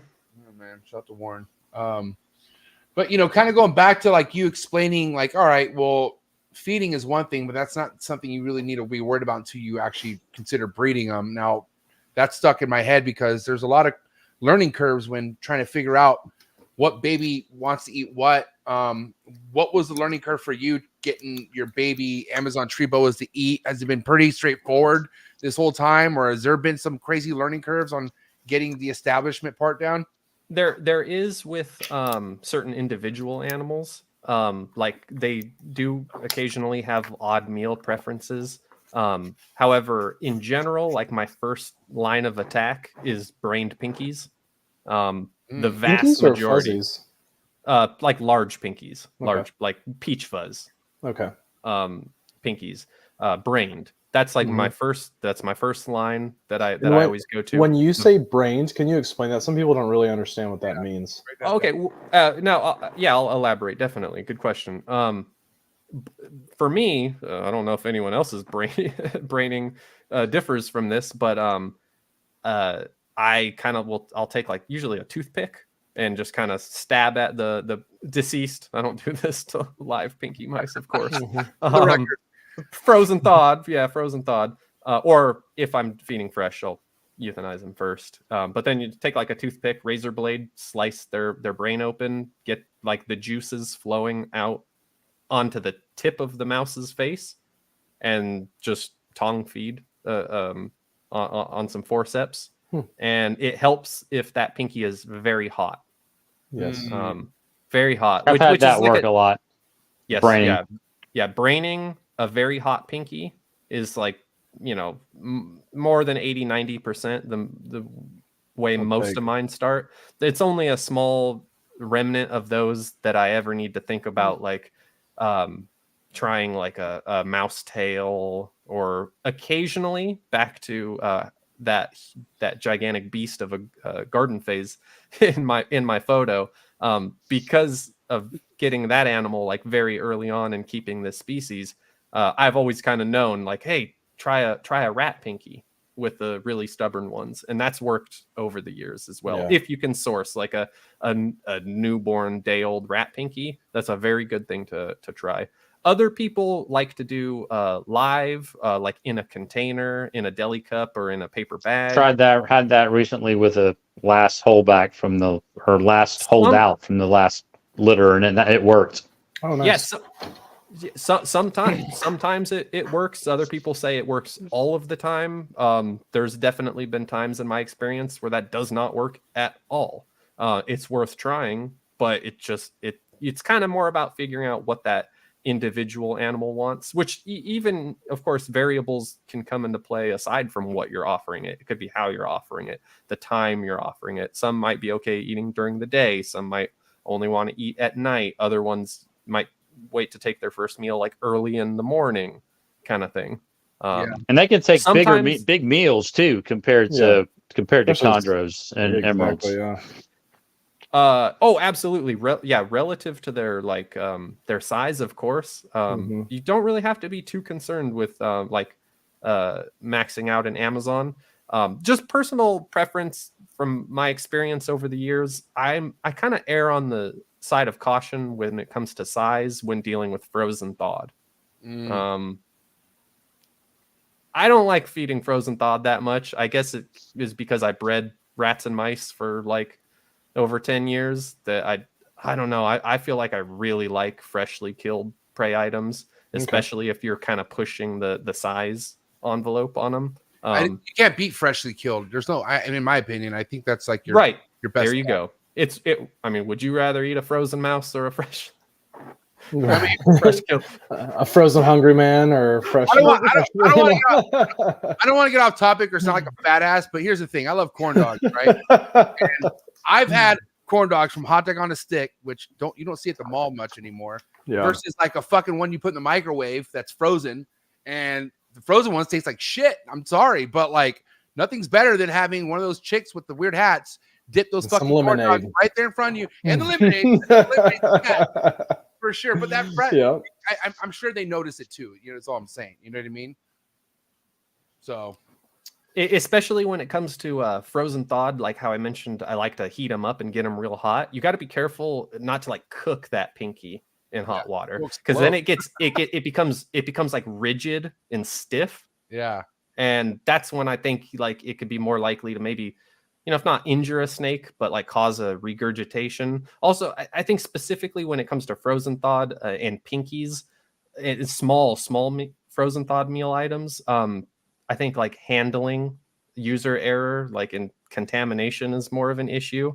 Like you got to be a little bit more careful with like thawing them and immediately feeding them. You can't just like let that sit around for like an extra hour at room temperature. No. So yeah, just when it comes to frozen thawed and like small pinky kind of stuff, it's you know, I prefer fresh. So with my animals, on the topic of feeding, like, is your game plan to get your Amazon tree boa to get on rats as soon as possible, or is it stay on mice for a minute? Right now, these days, because I'm not breeding rodents at the moment, I'm still feeding mostly mice, like just doubling up on retired breeders and whatnot. So like getting them onto rats is not really ever much of a concern of mine, and I have never. I can't think of like a female that I've ever offered a rat to that didn't want one. So it's not like a ball python. Your breeder females are on mice, they're not on rats. I'll feed them rats like occasionally, but they're still on like a couple mice at a time. Yeah, like big retired breeders. What were you gonna say? That's just Rory? Yeah. Were you gonna say something, Rory, before I cut you off? My bad. If I was, I don't even remember. Listen, I got a wrap up question, then we'll get to Marshall's and Randy's wrap up question. But you know, I always think in my head, you know, if someone breeding, do they do stuff all year round? Is it all about pairing whenever you see action as far as from a female, or are you seasonal? Like, when do you like to start your pairings, or is there just no stop, you know, as far as what you do? I usually, it's a long topic of course, for me, for my, where I'm at in Southern California, my conditions, my animals seem to go maybe a little bit later than some.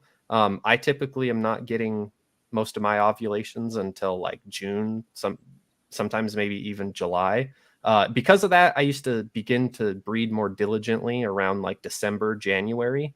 And with their development of follicles, I felt like sometimes that would be more likely that I would like remove a male too soon.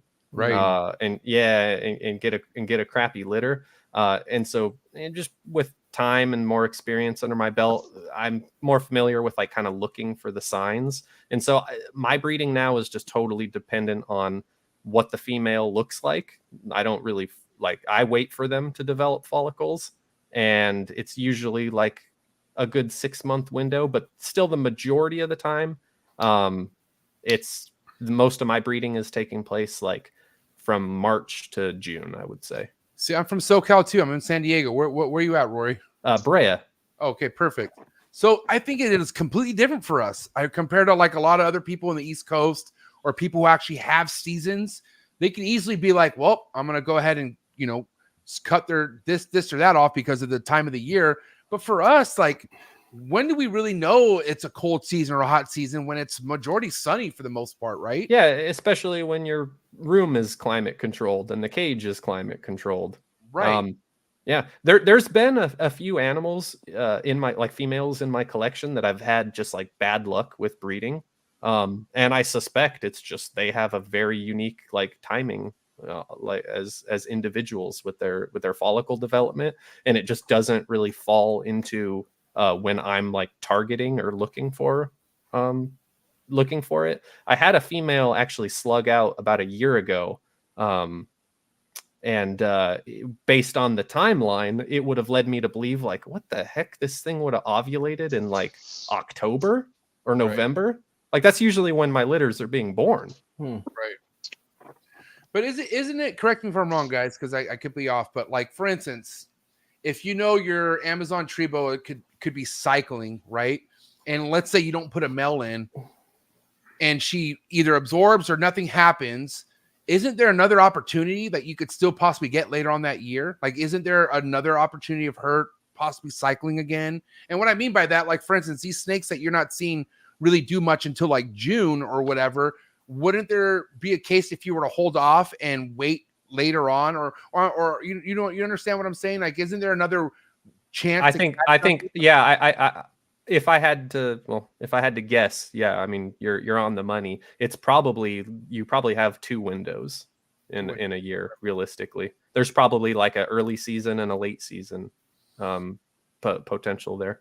Yeah. So in our case, like, because, in a perfect world for me, I would fucking love everything to go at like one time of the year. I mean, I don't mind. I love breeding. I love it. But like having stuff go all year round just kind of seems like a little stressful for me. If I could kind of control it where it's seasonal, that would be a perfect world for me. But for me, like I said, for us in SoCal, I know, like, because my ball pythons, for instance, like there's stuff I have that will go in like April, but then I have stuff that goes in October, in November. And it's like, whoa, like that's quite a bit of a gap there from what I'm noticing. You know what I mean? I get ball python clutches usually from about now through late October, November. Yeah. Right. Yeah. So I guess it's all about reading the signs. You know what I mean?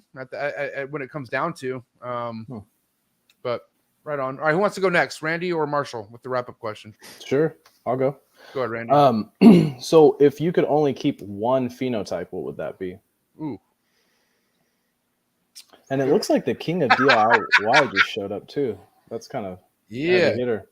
What's going on, my man? Oh man, I would have to say red calicos.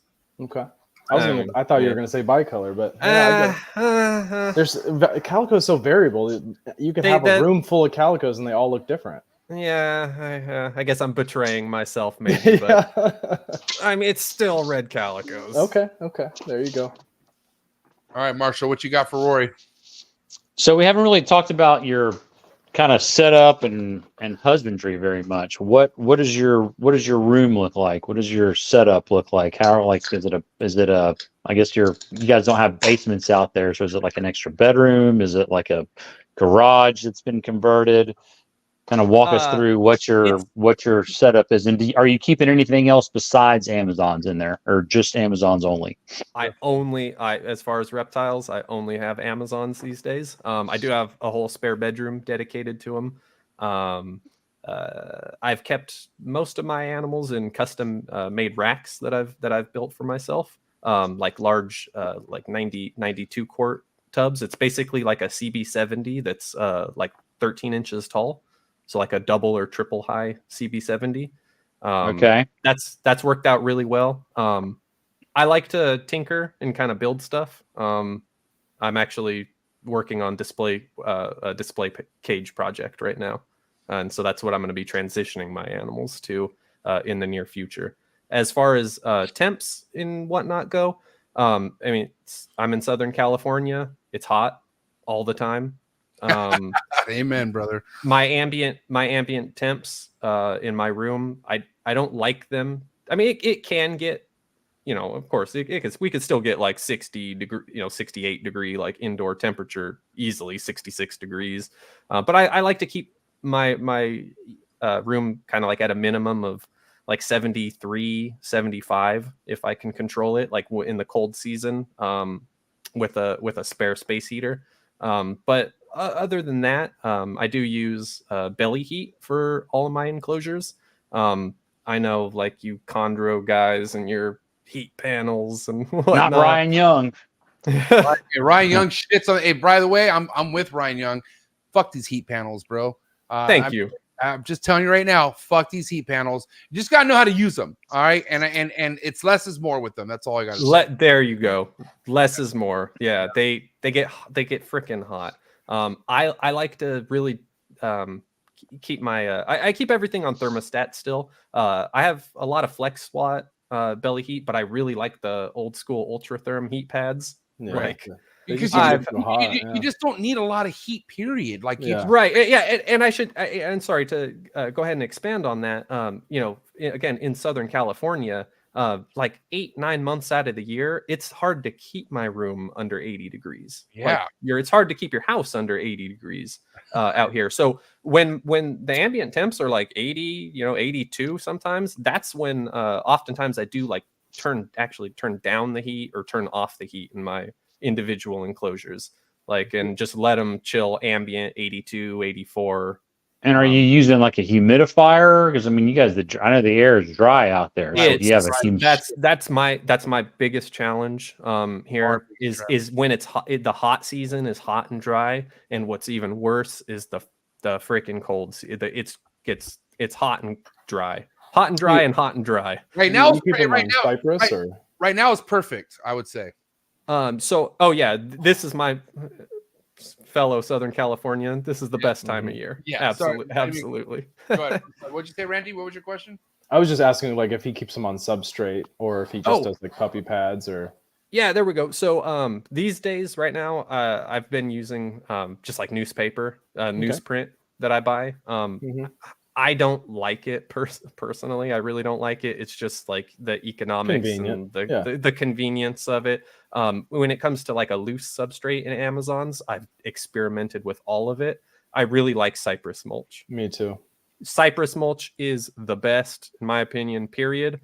I just can't get it in California. Yeah, it's expensive in Washington too. Yeah. Now, if you're on the East Coast or down south, man, it's cheap here. It's like, I know, it's like $2 a bag from Home Depot. I just came back from Brian Suson's place, and he had a fucking, I don't know how many stacks of cypress mulch that he pays hardly anything for, and I'm like, why can't I find that shit here at our home? Exactly. We gotta rent a U-Haul. That's like the only way. And I've thought about it. I really have thought about it. And then just a note on cypress, because I did keep my Amazons like exclusively on cypress, neonates and adults, for probably like 10 years or so. That was my go-to substrate, and I never had an impaction issue on cypress. Yeah, I mean that's like, I mean you talk a lot of I heavy- cannot say the same on any other like loose substrate. Yeah. In particular, like the coconut husk stuff. Or peat, they get it all in there. Oh yeah, in their the peat, vents. it's just too it's just too like dirty, like dusty. Mhm. Literally, there's too much dust and debris from it. But then the cocoa shell, like the actual cocoa chip stuff, Yeah. I know it's popular for certain species, but with I don't like it. Amazons, it's bad. It's bad news. Mhm. It's a disaster waiting to happen. I will say you got to be on top of it. Like you got to watch, if any of that's if any of that's going with the rodent that they're eating, because one thing about the emerald tree boa is, God bless them, but they're fucking, there's something about them, bro. Like there's something missing. Like the way they wrap a rodent and then they'll like drop to the floor, rewrap, and then like they do they do like this weird thing. And sometimes like what Amazons do that sometimes too. This is why I ditched the puppy pads, because like I would be like, all right, that looks good, and then I come back and I notice they're swallowing half the fucking puppy pad, and I'm like, how did this even happen? And then I see that they fucking dropped, and when they re-rolled, they fucking picked up the goddamn puppy pad with it, and I probably a handful of times I had to rip puppy pads halfway down a fucking emerald's throat. Same with paper towels and Amazons. Yeah, you got to be careful. You got to be on top of it. You know what I mean? Yeah. But and another thing before we get to your hot seat questions here, are you, because we battle humidity so much? I mean, do you feel like spraying is something you have to do, or you avoid that, don't you? You don't like that kind of humidity. Well, no. Now, personally, it is true. I'm pretty lazy when it comes to spraying, but I won't claim that spraying is not an important part of keeping an animal hydrated. More for me, spraying is more about encouraging them to drink fresh water and stimulating them to hydrate themselves than simply just adding humidity to the enclosure.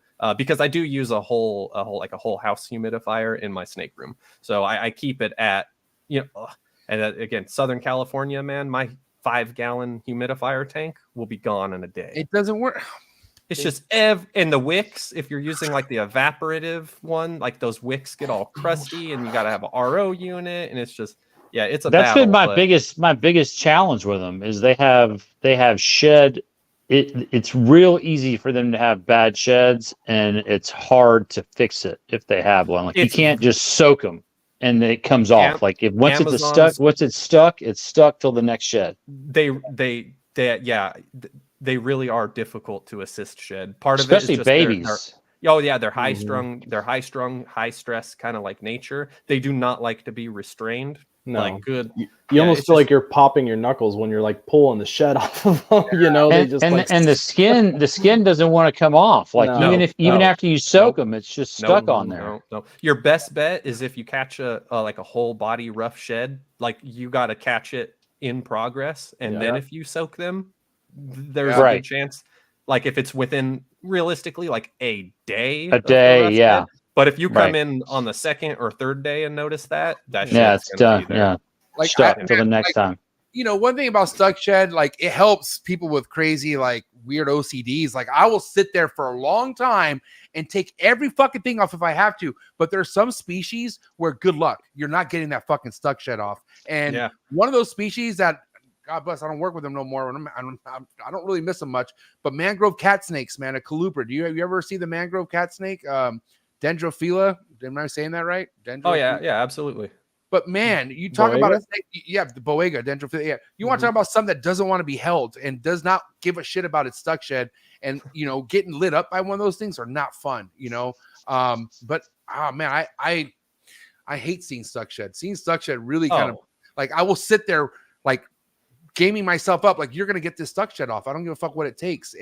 But there's sometimes where not even a 24-hour soak gets the damn skin off, and it's like you got to just keep feeding it, wait for that next shed, but then catch it too. Like if you have a snake like that, you got to catch it when it's in the middle of that shed or when it's coming off. And don't go ahead. Oh, sorry. Yeah, I was for me, I always see a correlation with rough sheds in relation to the feeding cycle. Like don't feed like just prior to an animal shedding.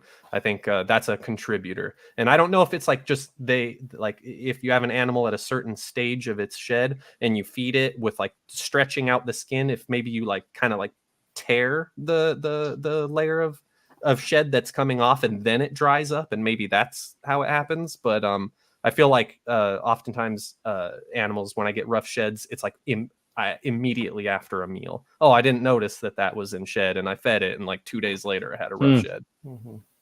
Okay. Well, anti-spray kings in the comments. Shout out to my man Christopher Rice.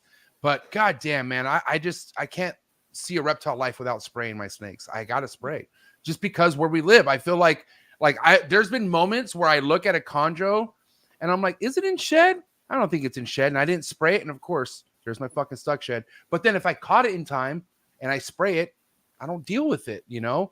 But then there's the argument where you don't need to spray a snake to keep the humidity up, and it will still have good sheds without physically spraying it. But where we live, I don't see that being possible whatsoever. I don't, because how dry it is. I get away with it for the most part. I don't spray directly the snake. You just got to keep the substrate wet when they're in shed. What I do a little bit more is I splash water bowls when I go into spot clean. I just dump them a little bit, dunk a little bit, fresh water, pour one out for the homie. Yep. and that's like the supplemental cage humidity. I mean, you gotta think any living thing would like to be rinsed off every now and again. Come on, let's be honest. Like, let's little fresher, little quick little bath doesn't hurt nobody. You know what I'm saying? I don't know. I could be wrong. I couldn't say they hate it. Sometimes it spooks them out and they kind of like get a little wild when you spray them directly, but other times they react very well to it. Yeah, I mean, you don't want to do fucking goddamn freezing cold water. I'll tell you that much. Been there, done that. Yeah. All right, listen. 2 hours went by super quick. I do have hot seat questions for you, Rory, if you're cool with that. Let's go. And then we'll have Randy and Marshall end it with one hot seat question from themselves. All right, you ready, Rory? As ready as I'll be. All right. At this point, I don't even need my phone, but I'm going to use my list anyways, just in case. And guys, out, if you enjoyed tonight's episode, do me a favor, get the likes up for Rory. Hot seat question times coming in hot. Here we go. You ready, Rory? Let's do it. Frozen Thought or live? Oh, live. One thing you like to feed your breeder male Amazon tree boa? Nothing. Red Chondro Neo or yellow Chondro Neo? What? Red Chondro Neo or yellow Chondro Neo? I heard you the first time. You're not a Chondro fan. You don't like Chondros? Okay. I'm sorry. I know this is hot. Quick segue. Please. I'm interested. That was always a holy grail thing for me. Chondros. Amazons were a constellation prize when I first started keeping snakes. Now I couldn't imagine keeping a chondro. It's just like, wow. Okay, they do nothing for me. Last chondros out in a few weeks here. But if you can take us back, if you can kind of take us back in a bit, like what did you like more, the red or yellow Neos? Like what stood out to you more back then? I like red Neos. Okay. Yeah, I like reds. All right. Pre-first shed meal or post-first shed meal? Post. Average litter size? 10. Yay imports or boo imports? It's a necessary evil. But if it came down to you making the law, yes or no? If it was up to you, what would you say? Yes or no? Yes. Okay. One reptile you love to import to your collection anywhere around the world. Obviously, it's not an Amazon tree boa. Like, let's just say a dreamy import species that, if you could import it, what would it be? That Corallus cropani. And, or Owen Peliensis. Oh, wow. Okay. Something goofy, something weird like that. All right. Yay sports or boo sports? Fan of sports or no? Combat sports. Nice. All right. So favorite combat sport? UFC, MMA. Dude, what do you think of, again, don't mean to get off topic here, but what do you think of the bare knuckle stuff? Oh, Mike Perry is a king, dude. I'm glad they did that just for him. It's like he was born for that, right? Isn't that fucking crazy? Taking out everybody. Oh, sorry. Yeah. All right. What a G. Steak or fish? Steak. Favorite cut of steak? Tri-tip. I mean, we're in California. Yeah, respect. Wait, what is that? Oh, you know what tri-tip is, really? They don't know outside of California. Yeah. Oh, Washington, we have it too. I don't Okay. understand what makes tri-tip so not Alabama. I'm confused. It's a cow. Dude, I've never even heard of it. What? Really? It goes I by don't- different names. It goes by Oh, different wow. names. It's a cut off of the sirloin. That's what I know. But All right, we'll have to get, amazingly, Interesting. very versatile. we'll have to get Marshall some tri-tip when he flies over here for Trap Fest next month for sure. Oh, Yeah, I'll and you're smoke- invited too. I- Rory. If you want to come down, please come. You're more than welcome. well, I might. Yeah, man. I can smoke a tri-tip. All right, shit, that's what I'm talking about. All right, moving forward. Van Halen or Sammy Hagar? Meh. If you had to just pick one, just give me one. I don't like classic rock. Damn, another Forest. Here we go. That's What's me your too. favorite? What's your favorite genre of music? Weird music. Give me an idea. Like what? Like what's weird? See, Mark's is all about it because he's into weird shit. Okay, so what are you into, Rory? Come on, Any experimental genre? like Mars Volta, or what are we talking here? Like No, prog, that's like too prog mainstream. rock, like what? Like what do you mean Okay, experimental? Infected Mushroom. Get close. All right, let's see. You ever heard of Yellow Magic Orchestra? No, Well, you're welcome. thank you. Let me write that one down. Yellow Magic, but wait, what is it? Yellow what? Yellow Magic Orchestra. Huh? All right. Is it like big band or Obviously, Randy. an it's orchestra? Well, I mean, they could be called an orchestra. I don't know. What about you? Do you like King Gizzard and the Lizard Wizard? What? Oh my lord! First bro. time hearing of them. Oh, you're welcome. Okay. All right. What about Riley Jimison's favorite band, Butthole Surfers? That's punk, right? I can't get Butthole past that servers are name. punk. Okay, all right, moving forward. Little word association. Just say the first thing to come to mind. You ready, Rory? Milk, Raw. Stuck Shed, Damn. first time Amazon tree boa breeder, Good luck. reptile shows, No way. FedEx shipping. Necessary evil. All right, last but not least, coolest reptile podcast in the world. Oh, this one by far. Yeah, oh my god, I love it. All right, who wants to go next, Randy or Marshall? Sure, I'll go. Go ahead, Randy. Yes or no, you're working on a calico to leopard project. Yes. Yeah. Okay, cool. Gotta be yes. I'm doing that. Yeah, everybody's I'm sure- doing that. That's Yeah. that's not even secret. All right, Marshall. Do you have results from it yet, though? Oh wow, doubling down. No. Okay. Got to push the envelope, MJ. I know. Randy, I like your energy. Marshall, what you got? So you said you like contact sports, and my other question was your favorite genres of music. So I'm gonna have to go with the combat sport question. So Mike Tyson or Jake Paul, who's gonna win? Oh my, come on, dude. Wait, who's gonna win or who do I want to win? Both. I want Mike Tyson to win. Please. I'm praying. You But think Jake Paul I'm- might knock him out? Jake Paul is an athlete. I don't think a lot of people realize that. Yeah, Yeah. but Mike Tyson is Mike Tyson. We're talking Mike. I know. But he has a lot of age on him, know, too. but- though. He's but 57 he's though. been- He's He's 57. been hit in the head a lot. Look how Jake- he's hitting bags, dude. Jake Paul sucks, but he's young and he can hit people. I You mean, really can. he beat Anderson Silva. I'm not gonna. Yeah, I'm not really doubting him. But you know, Anderson. I think they're doing it intentionally because they know Jake is going to win. Everyone else is assuming that he's not. Yeah.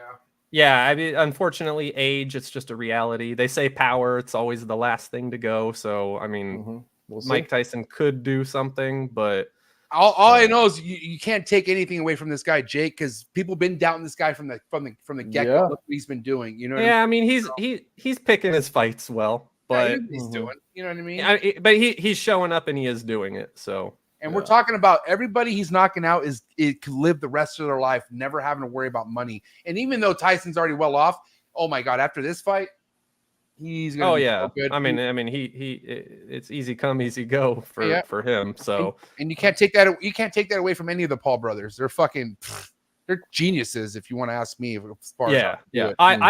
I love to hate them, but Yeah. you know, respect where respect is due. Yep. Right on, man. Well, like I said, great episode.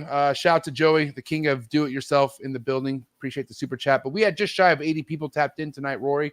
So what do you have to say to all the love and support that you had on tonight's show? Oh man, I can't believe it. My little frigid heart is like this little bump is coming. Like I feel the love. I really thank everybody. It's so cool to to have everyone show up and just listen to me yak it up. So I couldn't be happier.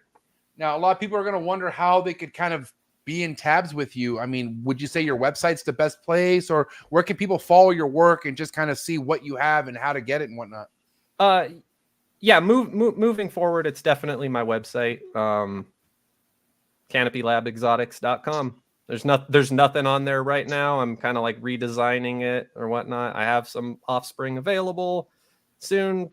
Keep an eye on the site, and when you see animals up there, available, then that's the time to email me. All right. Well, I'll put this website in the description below.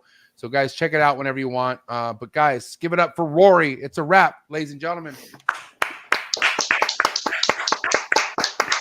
All right, man. Hey, enjoy your night, Rory. Hey, we'll be in touch, and I'll text you. Absolutely. I'll text you details about Trap Fest next month. If you could come, please come and meet Marshall. Yeah, come on, man.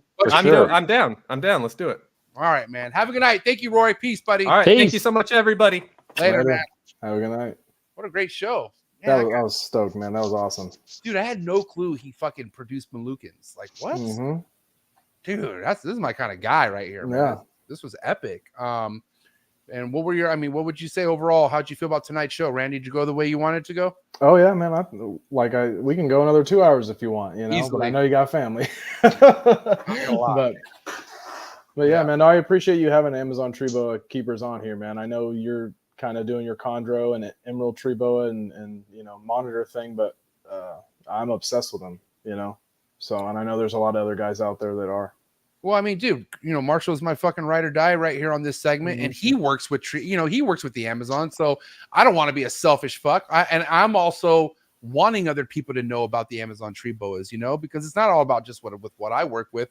There's so much amazing stuff out there. You know what I mean? And so I appreciate you giving me the inspiration to want to bring an Amazon tree boa episode. And I will say it all started with Marshall. Marshall was the first guy, even before you, Randy, I think 2 years ago or longer. He was like, "Are you ever going to bring an Amazon tree boa breeder on?" And I'm like, "Why?" And he's like, and then I came to my senses, and then I'm like, "Holy shit."